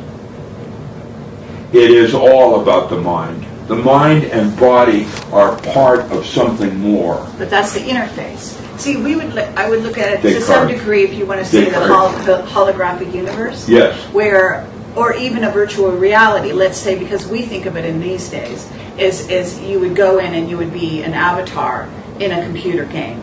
In a sense, this is the avatar in this computer game. It's the level of information. It's called the resolution of the information in a holographic system. And so at one level, it's a game theory. It works like game theory. Yeah. But there are other levels of the math.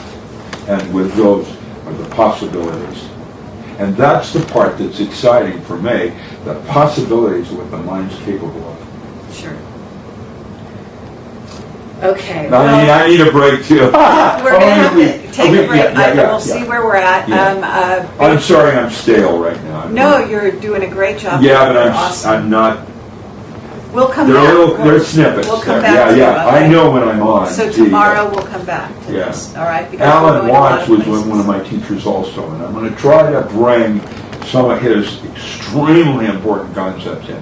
You know, he said, for example, and this is a thing for you to contemplate, that, you know, the little pollen that we were looking at, we're going to make string out of it? Yes. He says if you touch it twice in the same day, then a moment of infinite bliss occurs. It only lasts for a moment, and you forget it. Sleep now.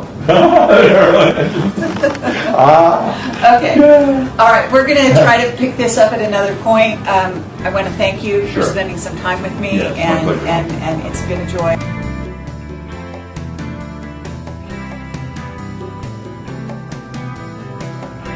I'm here with Richard Allen Miller, also known as Rick Miller, and he's going to take us on a tour of this herb garden, and we've got some very interesting atmospheric effects here. I don't know, is that a train? Who knows? I heard the train earlier. Oh, all right. Yeah. Okay, so you tell us what we're going to do. Yeah, well, what we'll do is just walk through these gardens here and maybe see some of the plants. Here's one right here. This one, just like a little weed, but really what it is, it's feverfew. And you can tell by the kinds of leaf and the flower head on it. It's this part and the top leaf and so on would be used for migraines. What it does is actually it's like a smooth muscle like valerian, and it will allow more blood into the brain. Okay, not just migraines, but just having more blood in your brain. Isn't that a good thing? Well, of course, it's always a little more blood in here until you pop a blood vessel in. And I see. Okay, well, there you have go. a little stroke. Okay, but as a physicist, you became a sort of an herbologist. I'm not sure. What, okay, yeah, I grew up in the woods. My dad wanted me to be a survivalist. Okay. And but I'm a scientist, and Yes. so I'm a nerd. So I started looking at the universe from a habitat point of view, you know, and where you can actually graze and live off the land. I had this dream once of Gurdjieff said you eat your environment, and actually, when we walk through here, there's enough here with proteins and everything else. You could survive just off the food, right, that's growing locally. I love that. That's beautiful. And then if you wanted Dorito corn chips, then you could barter with someone, you know. Okay. Well, or maybe you can use those for barter for someone who didn't appreciate what you. yeah, well, we can just walk through here. Some of the different plants. Go ahead. Okay, so what do you? The first way you go into a plant is you start to look at the leaf, and this isn't anything that I thought it was. This is kind of like a mutated, and there's a lot of them. There's differences between oregano and marjorams, and they talk back and forth until you have a lot of begatting and changes and mutations. Oh, really? Okay. Yeah, and so there are different kinds of oreganos. This one isn't a very good one in oil, but you can. Actually, in fact, if you look, you'll see the stem is square. I'd like you to notice that. Go ahead and take a look closer at the stem, and you'll notice that it's a square stem. And what that means is it's a labiata. That means it's in the mint family. Like basils and oreganos and marjorams, they're all square stemmed, and so there's your train. There's your train. And so it's the leaf. This one isn't a very good one. It's mutated out. Really, you see how it's all got leggy? That's what we call leggy. The best thing to happen on oreganos, cut them right back, right down to the ground, and then they're not as herbaceous. You know, they're more herbaceous rather than dry, dyed, you know, nothing there. We'll look at catnips and things like that. Okay. Lots of different interesting plants. All of this stuff is just interesting. Look at how this is winding in and taking over. This right here, what do you think that is? Well, let's smell it. Sage? Yeah. Oh, that's rosemary. Oh, rosemary. Yeah. Oh, yeah. And I love what rosemary is. so you'd love it in your hair. You have beautiful hair, and if you were to put rosemary oil in your hair, Yes. it would soften it like a conditioner. Beautiful. Yeah, rosemary. And of course, here we have more of the oreganos, and this is actually more of a marjoram than an oregano. You can tell by the colors of the flowers. Your marjorams will lag where your oreganos are more closer to the ground. Of course, you've got yarrow. That isn't yarrow. I don't know what that is. Yes, it is. It's yarrow. That's yarrow. Okay. What is yarrow? Yarrow is noxious weed. Noxious weed means cow won't eat it. Oh. That's where noxious comes from. So it doesn't mean it's a bad thing. No, noxious is not a bad thing. Baby's breath grows all in the Okanagons, and when you talk about Okanagons, I mean, you can't even have cattle graze up there. There's nothing up there like Montana, and yet the cattlemen have lobbied so you can't grow baby's breath because they're afraid it'll spread. It's worth about 20 grand an acre.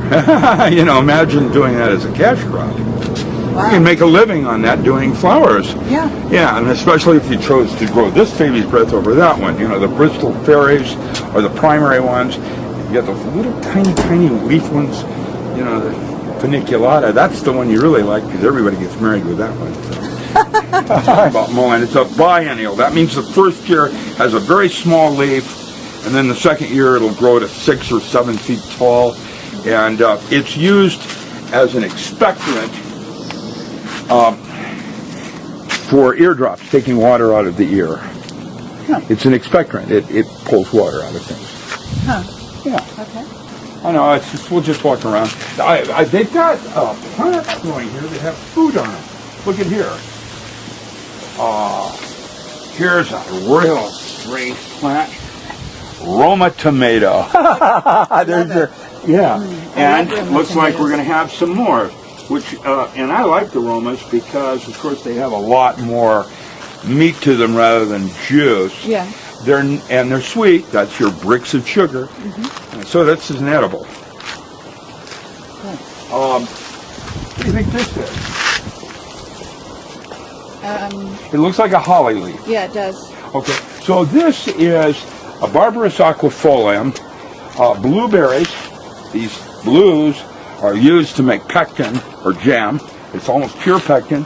The root is a golden seal analog. Oh. Has hydrastine and berberine in it. It means if you wanted to do a pee test and you had to, someone wanted you to urinate, this is what you would, golden seal is what's used to have people pass urine tests and things like that. Did you know that? No. That's what it's all about. I think some people might find that It's valuable. useful information for. Just kidding. Okay. All right. Okay, here's one right here. Now, this looks a little different than the rosemary, doesn't it? What do you think it is? Heather? I don't know. Lavender. Similar. Beautiful. Yeah, it is, isn't it?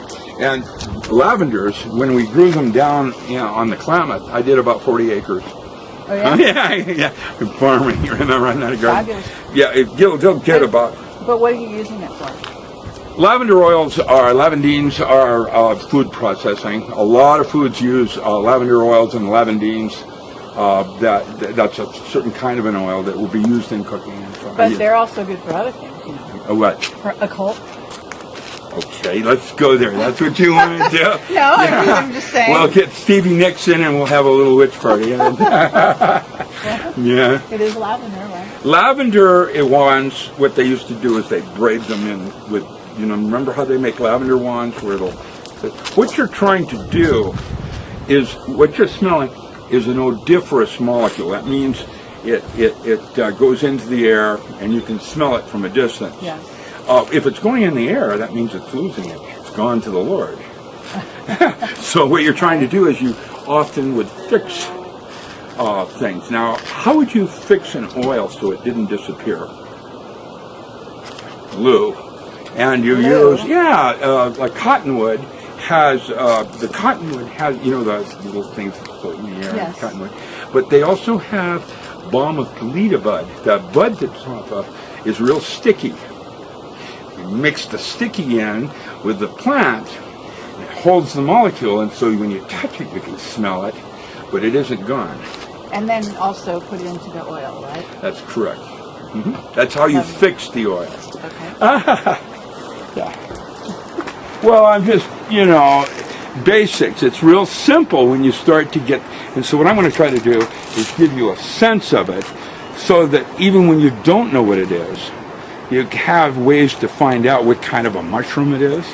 Now, supposing you wanted to eat something like this and you weren't sure if it was safe, the Navy SEAL technique, the way I would do it, is I'd take this like this, and I'd cut a little scrape like that on my arm, and I'd put that on there like so, just like that, and wait to see if it festered. Oh. Have an immediate allergic reaction, you know it's going to be toxic to you. If it doesn't, you're fine. Really? Yeah, it's a simple way to do it. And actually, this part of the arm is even better than down here. Right. But when they do allergy tests on you, they just go up and down your arm with all kinds of things. That's how they do it. Okay. Yeah. Okay. Very good. Yeah. Okay, where else are you going to take us? All the way around if you like. All right, keep going. You wanna- Keep going. Okay, sure. Great. They're everywhere.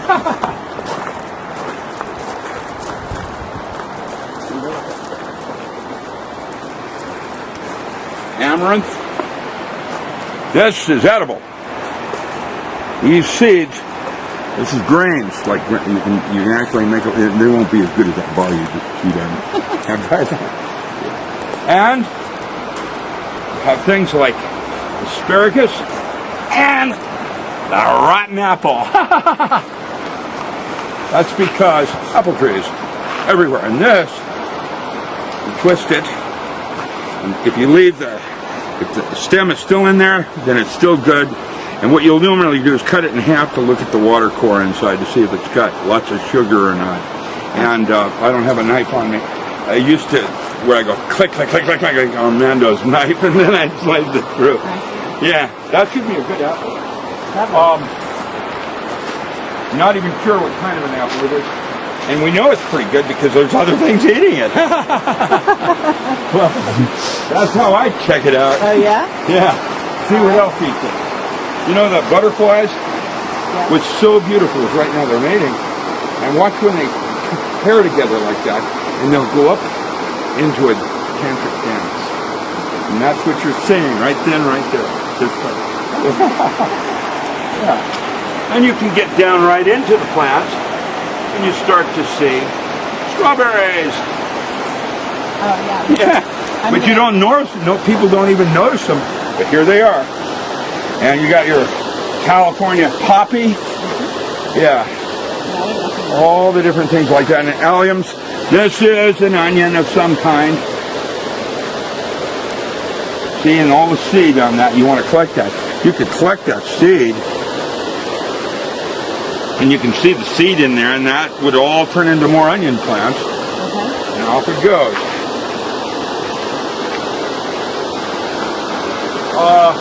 Beautiful flowers. Imagine what that looked like about a month ago before it got really hot and dry here. Breathtaking. And you've got, what are those called? That's a purple cone flower. It's a rudbeckia, different than echinacea. But it's purple cone flower. And you can see how it was at one time purple. Okay. I have on my book, where I have an 80-acre field of it that we grew on one of the books I've written on echinacea. I have a whole book on echinacea. So is that echinacea or is it? That's a good question. No, not really. And I'm going to tell you what I believe and what I know about echinacea. There's a lot of misnomer. Echinacea is one of the few botanicals that belong to the American Indian. It isn't about Germany. It isn't about Russia. It's American Indians. And your best echinaceas came out of the northern Cheyenne regions up in Montana, North Dakota, Alberta, and Saskatchewan, because up there, all the water comes from snowpack. And as a result of that, it creates a root bark that on the root holds that moisture in miserly. And that's where you find your chicoric acid. And how echinacea works as an immune enhancer is that it's not about the echinacea size. The chicoric acids cause synovial fluids in your synovial glands and all of that, your sinuses, in your throat. Causes them to bead. That means the water, instead of laying flat, causes the synovial fluid to bead. Now, why it's beading is in electrostatic fields, and what it does is it causes radiation out and limits habitat where your virus can spread. And that's why it's an immune enhancer, because what it does is it isolates the viruses in your body so your body can go in and take care of it. What most viruses do is when it's being attacked, it moves to a different point. Wow. And what you want to do is localize it and then let your body take care of it. So are you saying that this plant is not that? Okay. There is echinacea and gustifolia. And what happened is the Germans, when they came over here in the 30s, got the wrong plant. And they got purpurea, which is a great thing. Rudbeckia type thing. Now, this is a Rudbeckia. This isn't an echinacea. Echinacea purpurea, in the new taxonomies out of Saskatoon, we call it a Rudbeckia, whereas in the old taxonomies, Link and some of the other people that do nomenclature, genus, species, and the nomenclature. That's what you have when you do your Latin. The species part will determine, what kinds of oils are in it, what kinds of... Okay, but in essence, are you saying it doesn't act as an echinacea? Doesn't do anything really, other than the Germans will insist that it does, because they got the wrong plant and then had to do their whole marketing around it. Well, it's just typical. That's why they went into standardized extracts as opposed to a new system for full spectrum. When you do something like aspen leaf and aspen bark, that's acetylsalicylic acid. It turns out in natural plants, there's usual natural buffers. You don't need that, and we don't understand this yet, but the plants sometimes, even though they're unrelated chemistries, there's a synergy or what we call a kind of catalytic system causes things to work better because of a buffer or exactly. I'll be your Yule Gibbons. Yeah, really. Except I'm a little mad. Scientist. Yeah. Well, maybe. Jury's still out on that. Now, here's Oregon grape. Now, that root, if you were going to go to the store with that, you know what that plant's probably worth? The root. Anything that's got yellow in it. That means you start the root, you pull it out, usually with a Camelot. With a Camelot. A chain around it, like they click and click, and you just pull the thing out of the ground. All right. And it's the root you want, like golden seal root. Oh, really? Yeah, and golden seal is hydrastine and berberine chemistry. This also has hydrastine and berberine. This is an example of the West Coast having a chemical analog to something that grows on the East Coast. It's got the same chemistry, but it's a little different plant, and the ratios are different. Mostly golden seal, hydrastine, and berberine. The Oregon grape has berberine and hydrastine. So it's not nearly as good, for total chemistry. But they'll use this as a thinning agent because golden seal costs $30 a pound, and this is only $3. And it's similar chemistry. I see. And so Long Beach, that would be International or something like that, would probably use this. Now, the way we in laboratory find out if they've been naughty by mixing the earth is that what we'll do is look for markers on what the ratios are between hydrastine and berberine. And if they're like this, we know that it's been cut with something related like that. And if it looks like this, then it isn't at all. It's great. Okay, but are you saying that it's less potent, less effective? Yeah. Berberine is a precursor to hydroxyurea. Way they come to Okay, but golden seal is good for what? urine tests, and that's what we're talking about. Okay, Yeah. But that's what but its it has primary other market. things. They use it for flu. You know, there's old remedies out of Colchester and other places like that have alleged uses. Why do they use golden seal? Golden seal would go in and knock out a lot of viruses. Oh yeah? Originally, until you'd mix golden seal and garlic. Oh. You know, really not very popular, but it worked. Yeah, it works. Yeah. All right. You want to go somewhere else? Well, we just walk down. Okay. Yeah. You've got all kinds of different trees with fruits and berries on them. I'm going to show you some down this way. This again, what we call purple coneflower, and it's this one is an echinacea. You can tell by the way the bud is right here, and that's how you tell it. This plant will normally grow, if you're farming it, about this tall, and you go and whack it. And then the root will be, somewhere about that big in root, whereas echinacea angustifolia, which is the one they use for food, might only have a little root. It wouldn't get much taller. What they'll do is come in with usually we use a rotary mower vacuum, trash it out after it, and then we'll plow the root out. Like But aren't you saying you use the root? no, the only thing in the angustifolia they use the root. In the German things they use German. Well, that's my German.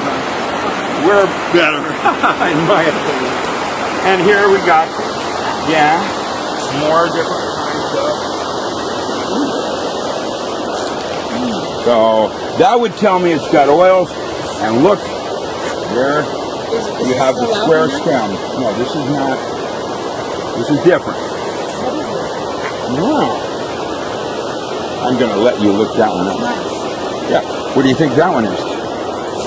That's feverfew. Isn't that pretty? And Bill? Here's one you can. This is bachelor button, not chicory. Chicory and bachelor button are similar. Chicory, there's 7 different kinds. You can make an herbal coffee out of that. Yeah. You do. Test this one out. Imagine chicory, dandelion, ribose stevia for sweetener, licorice mint, Agastache paniculum, and a hit of Madagascar vanilla bean. Sounds great. Where is it? Well, that's a cottage industry that someone could do. I see. We used to do that. Here's mullein in its second stage. This is its first stage. The second year, this is actually the second year, because it flowers in the second year. And it'll grow usually to about 8 or 9 feet tall. And I used to be called Mullen Miller because I'd go in with a slosser and dig it up like hay. And instead of picking up a $2 bale, I had a $40 bale. Okay, but what is mullein? Again, mullein is astringent to pull water out of the inner ear or other parts of your body where you need to pull water out there. That's the one you do. Poison as well? No, there are things you can do for that as well, and we'll see if we can't find something. That's buckbrush. This is where you grow. This is like a tick motel. This is where you grow all your ticks. What do you mean? The whole thing is loaded with ticks. That's why you don't want to go too brushing. Really? Yeah. It's ceanothus is what it's called. That's the Latin name. But it's a noxious weed. Deer will eat it, and it's loaded with ticks. Wow. That's where you want to when you're going through. Yeah. And you have to go de-tick it periodically. And there are things you can do to limit them wanting to hang around on your diet. Oh, yeah? Yeah. So some of them are toxic to the animal, some are not. You know. You wouldn't want something toxic. Yeah, well, they used to use pennyroyal. That was the big one. And they used that for an abortive for women. And they found that it caused bleeding, internal bleeding in 1 in 4 women. So, not really safe. Oh, great. This is a big one. This, we never finished this. This might be worth the root part $400. $400. And the shrub itself is priceless. It's beautiful. This is a very special one. If you jerked this out and farmed it, you would have about an 8-year rotation. I had about 40 acres up on Spirit Lake until Mount St. Helens went off. That's how long I've been doing botanical farming on this. We were farming a lot of different things for the horticultural industry. You know, they use this in horticulture, you know, doing in a shopping mall. Right. But anything we didn't do, we just plow the root up and sell it for... Exactly. And you got succulents. This means this is feel this. This is cool. This is where if you were in the desert, you could live on. Just squeezing it down. Yeah, I would squeeze it into it. Or you could suck on it. Okay. Now, and of course, it's seeding part. See how it's a succulent here? That means these are very high, when it's like that, very high in omega-3 oil. So this is like fish oil, only it's a terrestrial source. Yes, it is. Yeah, it's for cholesterol and mostly for low blood. I take the most omega-3s. Now, what does it do for you, though, this particular plant? I wouldn't use it. I would find something better. Yeah. Personally, you know the ground succulent in your garden? That has so much, it's the highest terrestrial source. And when I did a project for the Amish once, we played on their chicken farms, we played Mozart music, Mozart music, and then a purslane, and they created a new low cholesterol egg, marketed up and down the seaboard, and the Amish loved it. Well, they got 3 cents more an egg. What do you mean the terrestrial source? Well, is there mostly an omega. Yeah, non-terrestrial source? That's correct, like fish. Fish oil is your primary source. That's not a terrestrial source. That's a so fish. the better, you're saying that the one in the ocean is better? Not if you feed it to chickens, because then your chicken tastes like fish. Yeah. So you want to feed them a terrestrial source. I see. Yeah. And that would make your chicken taste good.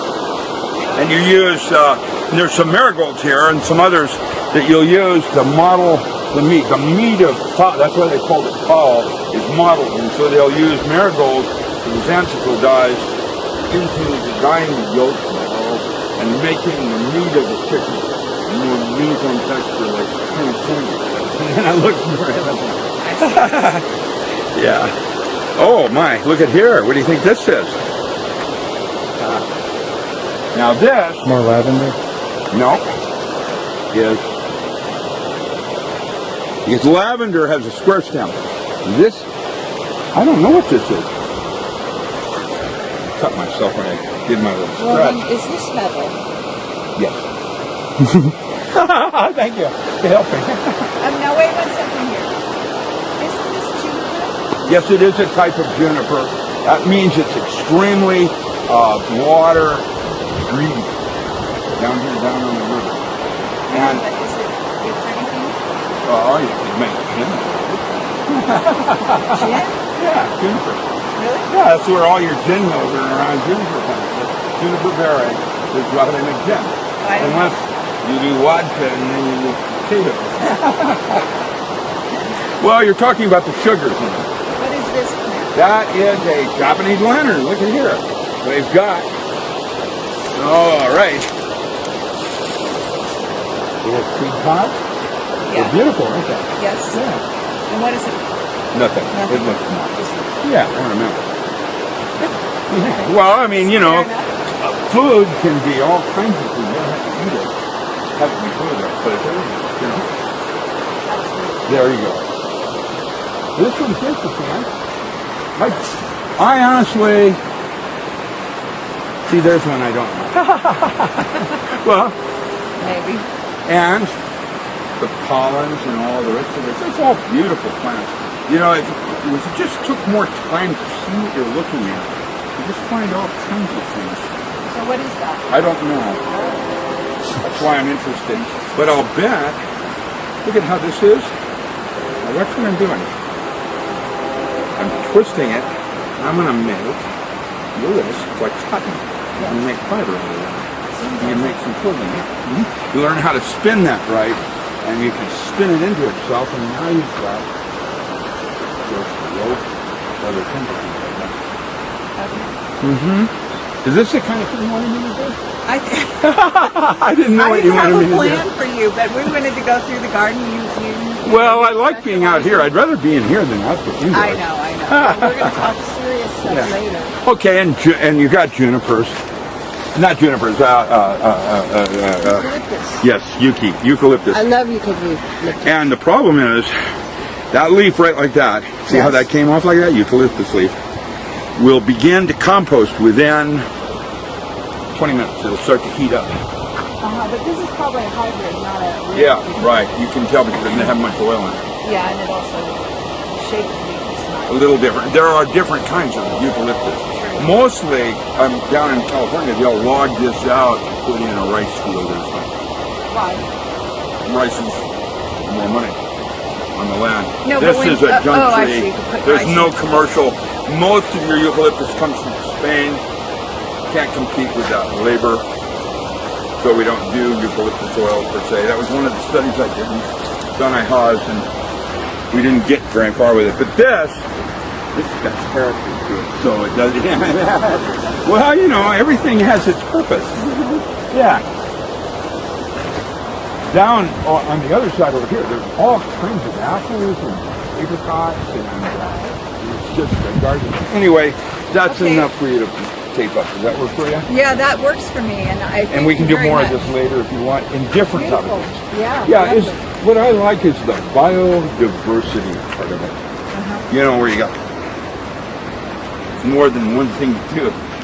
There's only 2 places in the world where you have 8 biospheres that actually come together. The one is in Henan province in China, Right. and the other is in the Okinagans, known as, that's their watering system, known as the Camelot. Where's that? State of Jefferson. The state of Jefferson. Yeah. Which is in what state? That's the military for Southern Oregon, Northern California, and parts of Nevada. Oh, yeah? Yeah, and the state of That's Jefferson. very old-fashioned Yeah. of you, isn't it? Well, we're all militant here, you know what I mean?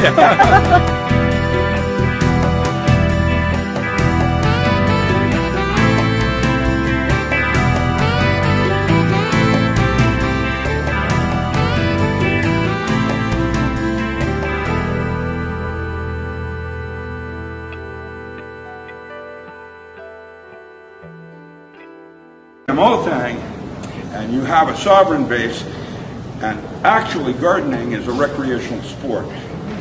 It's as tough as soccer is, and if you set up demonstration farms, which is what we're doing now with the 1,000 new garden program across the country, where the kids, the people that are going to save our ass, are going to be the ones that are under 6 years old right now.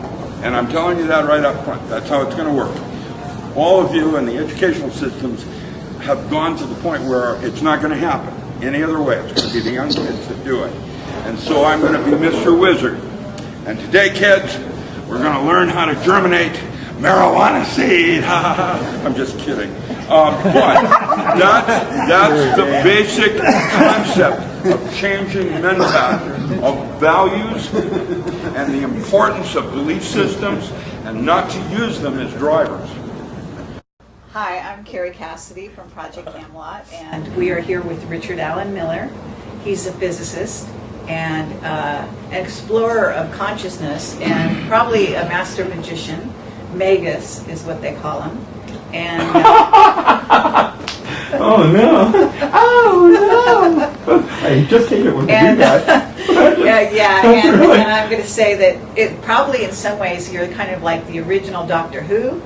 And That's English. More like Doctor Strange.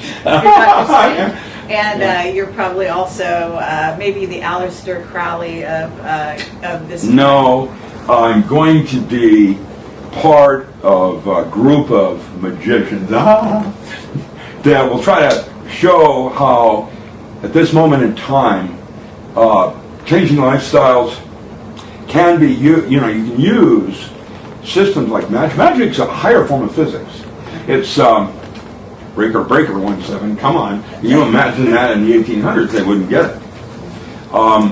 Actually, in case we'll tangent here a minute, I personally think that we were visited in the 1850s, probably around the Carrington period, and there are now two societies that exist.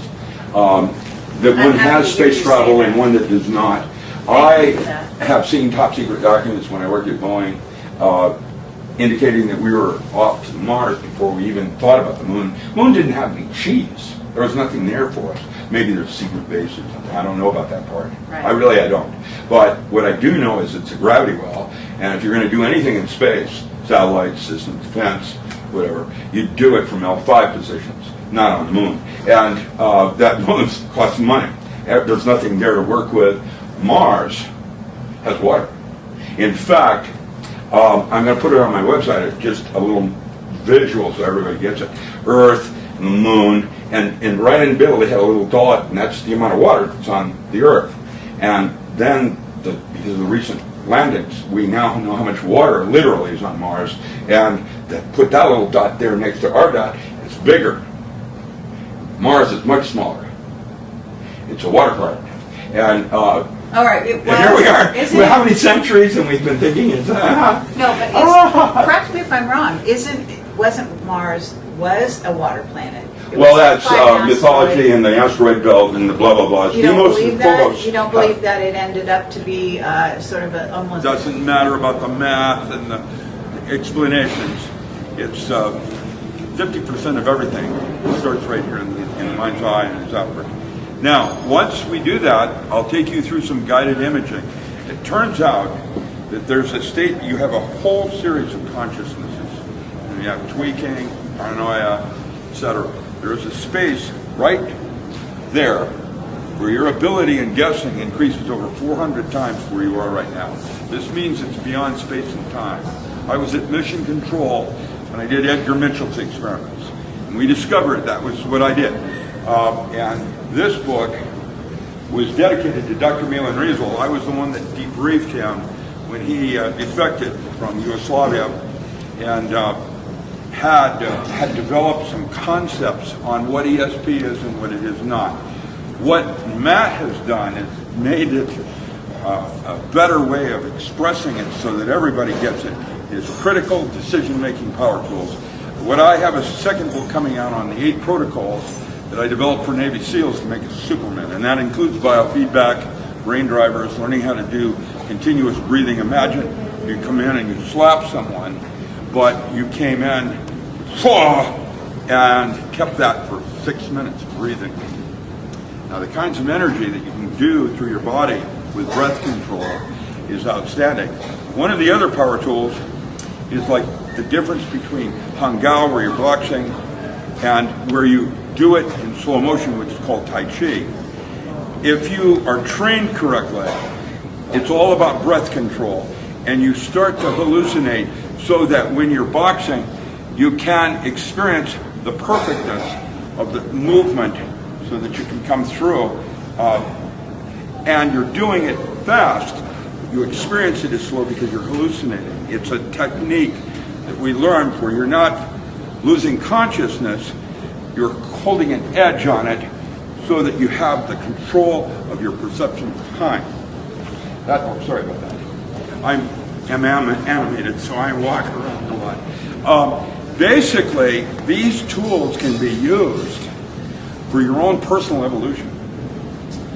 The rapture didn't come get me, and I'm sitting here waiting to be evolved, and I decided that I had to do that on my own. And so I've written books on spirituality. I've gone into Jungian psychotherapy and tried this one. Dr. Stanley Krippner and some others who were my mentors wrote for me on that. I've written books in agriculture. That's why they call me the postman, because what I'm trying to do now is start a new concept in food where it's your divine right. Gurdjieff said to eat your environment. Now, every region here has a biosphere with edibles. Native plants of commercial importance, there it is. And so what I was MacGyver. I basically taught how to live with your environment. And if you wanted a Dorito corn chip, you can barter it for the absinthe that I made with my wormwood.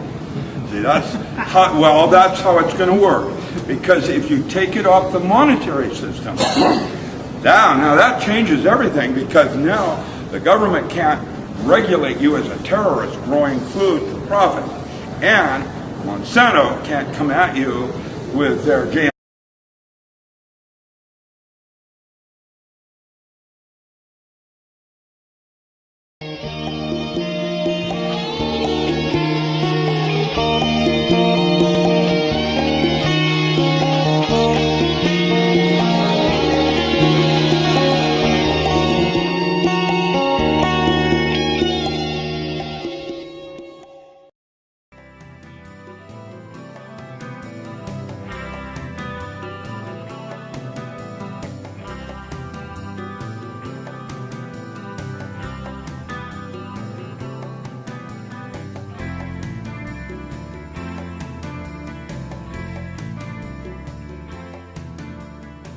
This is a guy that I didn't know I'd been hearing about for years, but I hadn't. My son's, one of his favorite books, I'll tell you something about my son when he was a teenager, was the Anarchist Cookbook.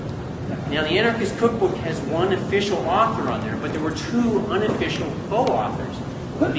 So Rick he's the oldest living man in black, MIV, according to some people, and according to some.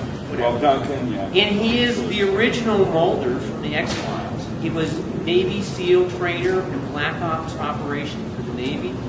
And he was also recruited as a high school junior and senior. He made these science projects that looked like they're straight out of Nikolai Tesla's laboratory in the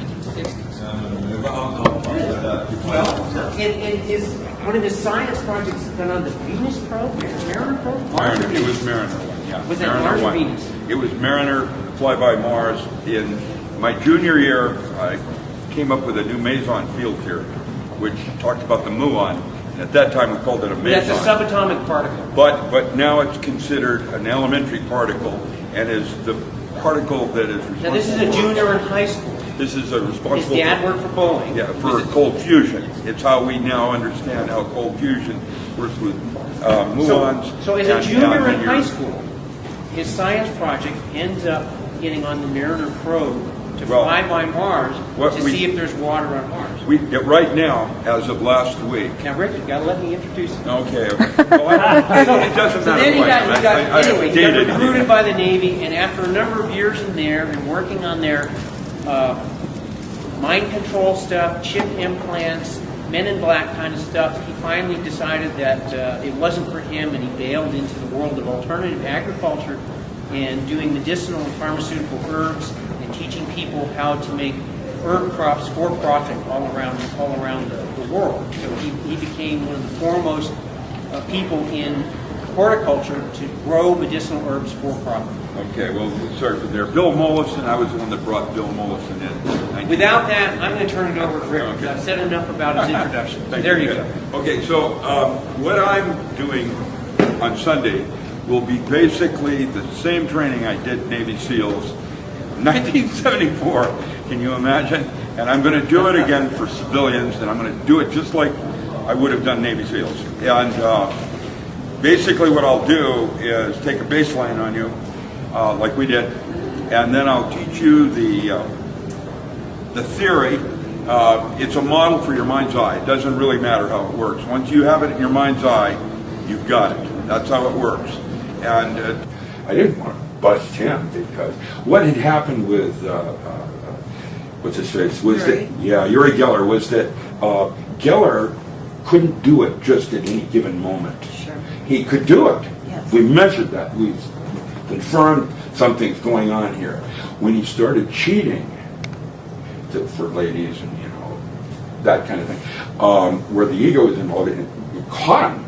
Well, what took the whole data out the door is a baby with the bathwater, and that was the shame about that. Kalugin was doing the same thing, moving things, objects moving across the thing, kind of magnet. You know, I remember the great Randy did a challenge, you know, because he didn't believe any of it, right? And you know what would be really interesting is to teach you this technique. No, that's all right. Teach you this technique, Sure. and then challenge his $1 million challenge where you can prove you can do paranormal, and that takes care of him, and that takes care of the $1 million challenge. You can probably talk him into it for the media publicity on it. The whole point would be, great Randy's, you know, has this $1 million challenge. I'd love to see you go after him. I think that would be, because all you have to do is verify it. Team of science. Now, what that will really do, $1 million isn't important. It makes ESP, right? it makes ESP in the same category that hypnosis was when I was in the 70s. In the 70s, Gil Boyne didn't exist, and there was no certification programs and those kinds of things. And now it's turned for ESP. And ESP isn't ESP. It's, you already know, it's just consciousness isn't the real deal. And you need to learn how to go to certain places that you can do things that you can't do here. And this place, you can blah, blah, blah, blah, blah. Okay. Okay, well, we are all magicians, okay? That is correct. And That is so correct. I think that we would definitely agree on that. Now, what I want to do here is back you up. I want you to tell me, you know, we just had a conversation over lunch, okay? Yeah, sure. We'll do that. And we did a little You'll preliminary. cue me up and I'll just flow. You got And it. no, but I would like to just hear a little bit about your early childhood. Oh. I don't want you to go into detail. I Yeah. don't want you getting an emotional Yeah, place or whatever. But no, I got it. Yeah, no, I I got want it. people to got it. understand how really amazing you are. And so we're going to go step by I'm step. not. No, you are amazing. Well, then, if that's true, guess what? All You of can humanity easily, in is- this lifetime, be what I am if you want to do that. Hey, we're both I amazing. would want How's to do that? that. You good? Okay, so we're all amazing. Humans are amazing. In It's my not- eyes, yeah. well, see, I see humanity as an amazing vehicle. Okay. Rudolph Steiner says we're devolving. What do you think of that? Well, No, really. maybe some of us are. Well, that's why we have Joseph Campbell that says when you see the kingdom of the Father on earth, the apocalypse has already occurred. It's perpetual. And so when you talk about past lives, it's called the net or new, that moment of nexus of that, by the way, that neurotransmitter you didn't talk about was lysergic acid amide for Larry. He has alcohol and marijuana. Okay, we're going to go to Leary. I got you, but I thought I'd let's like that. yeah, thank you. You're But welcome. let's start. let's start at the very beginning. Okay. I love it. You were born in the Philippines. No, I was born in Born Seattle. in the nuclear winter on Mars, the surface of Mars.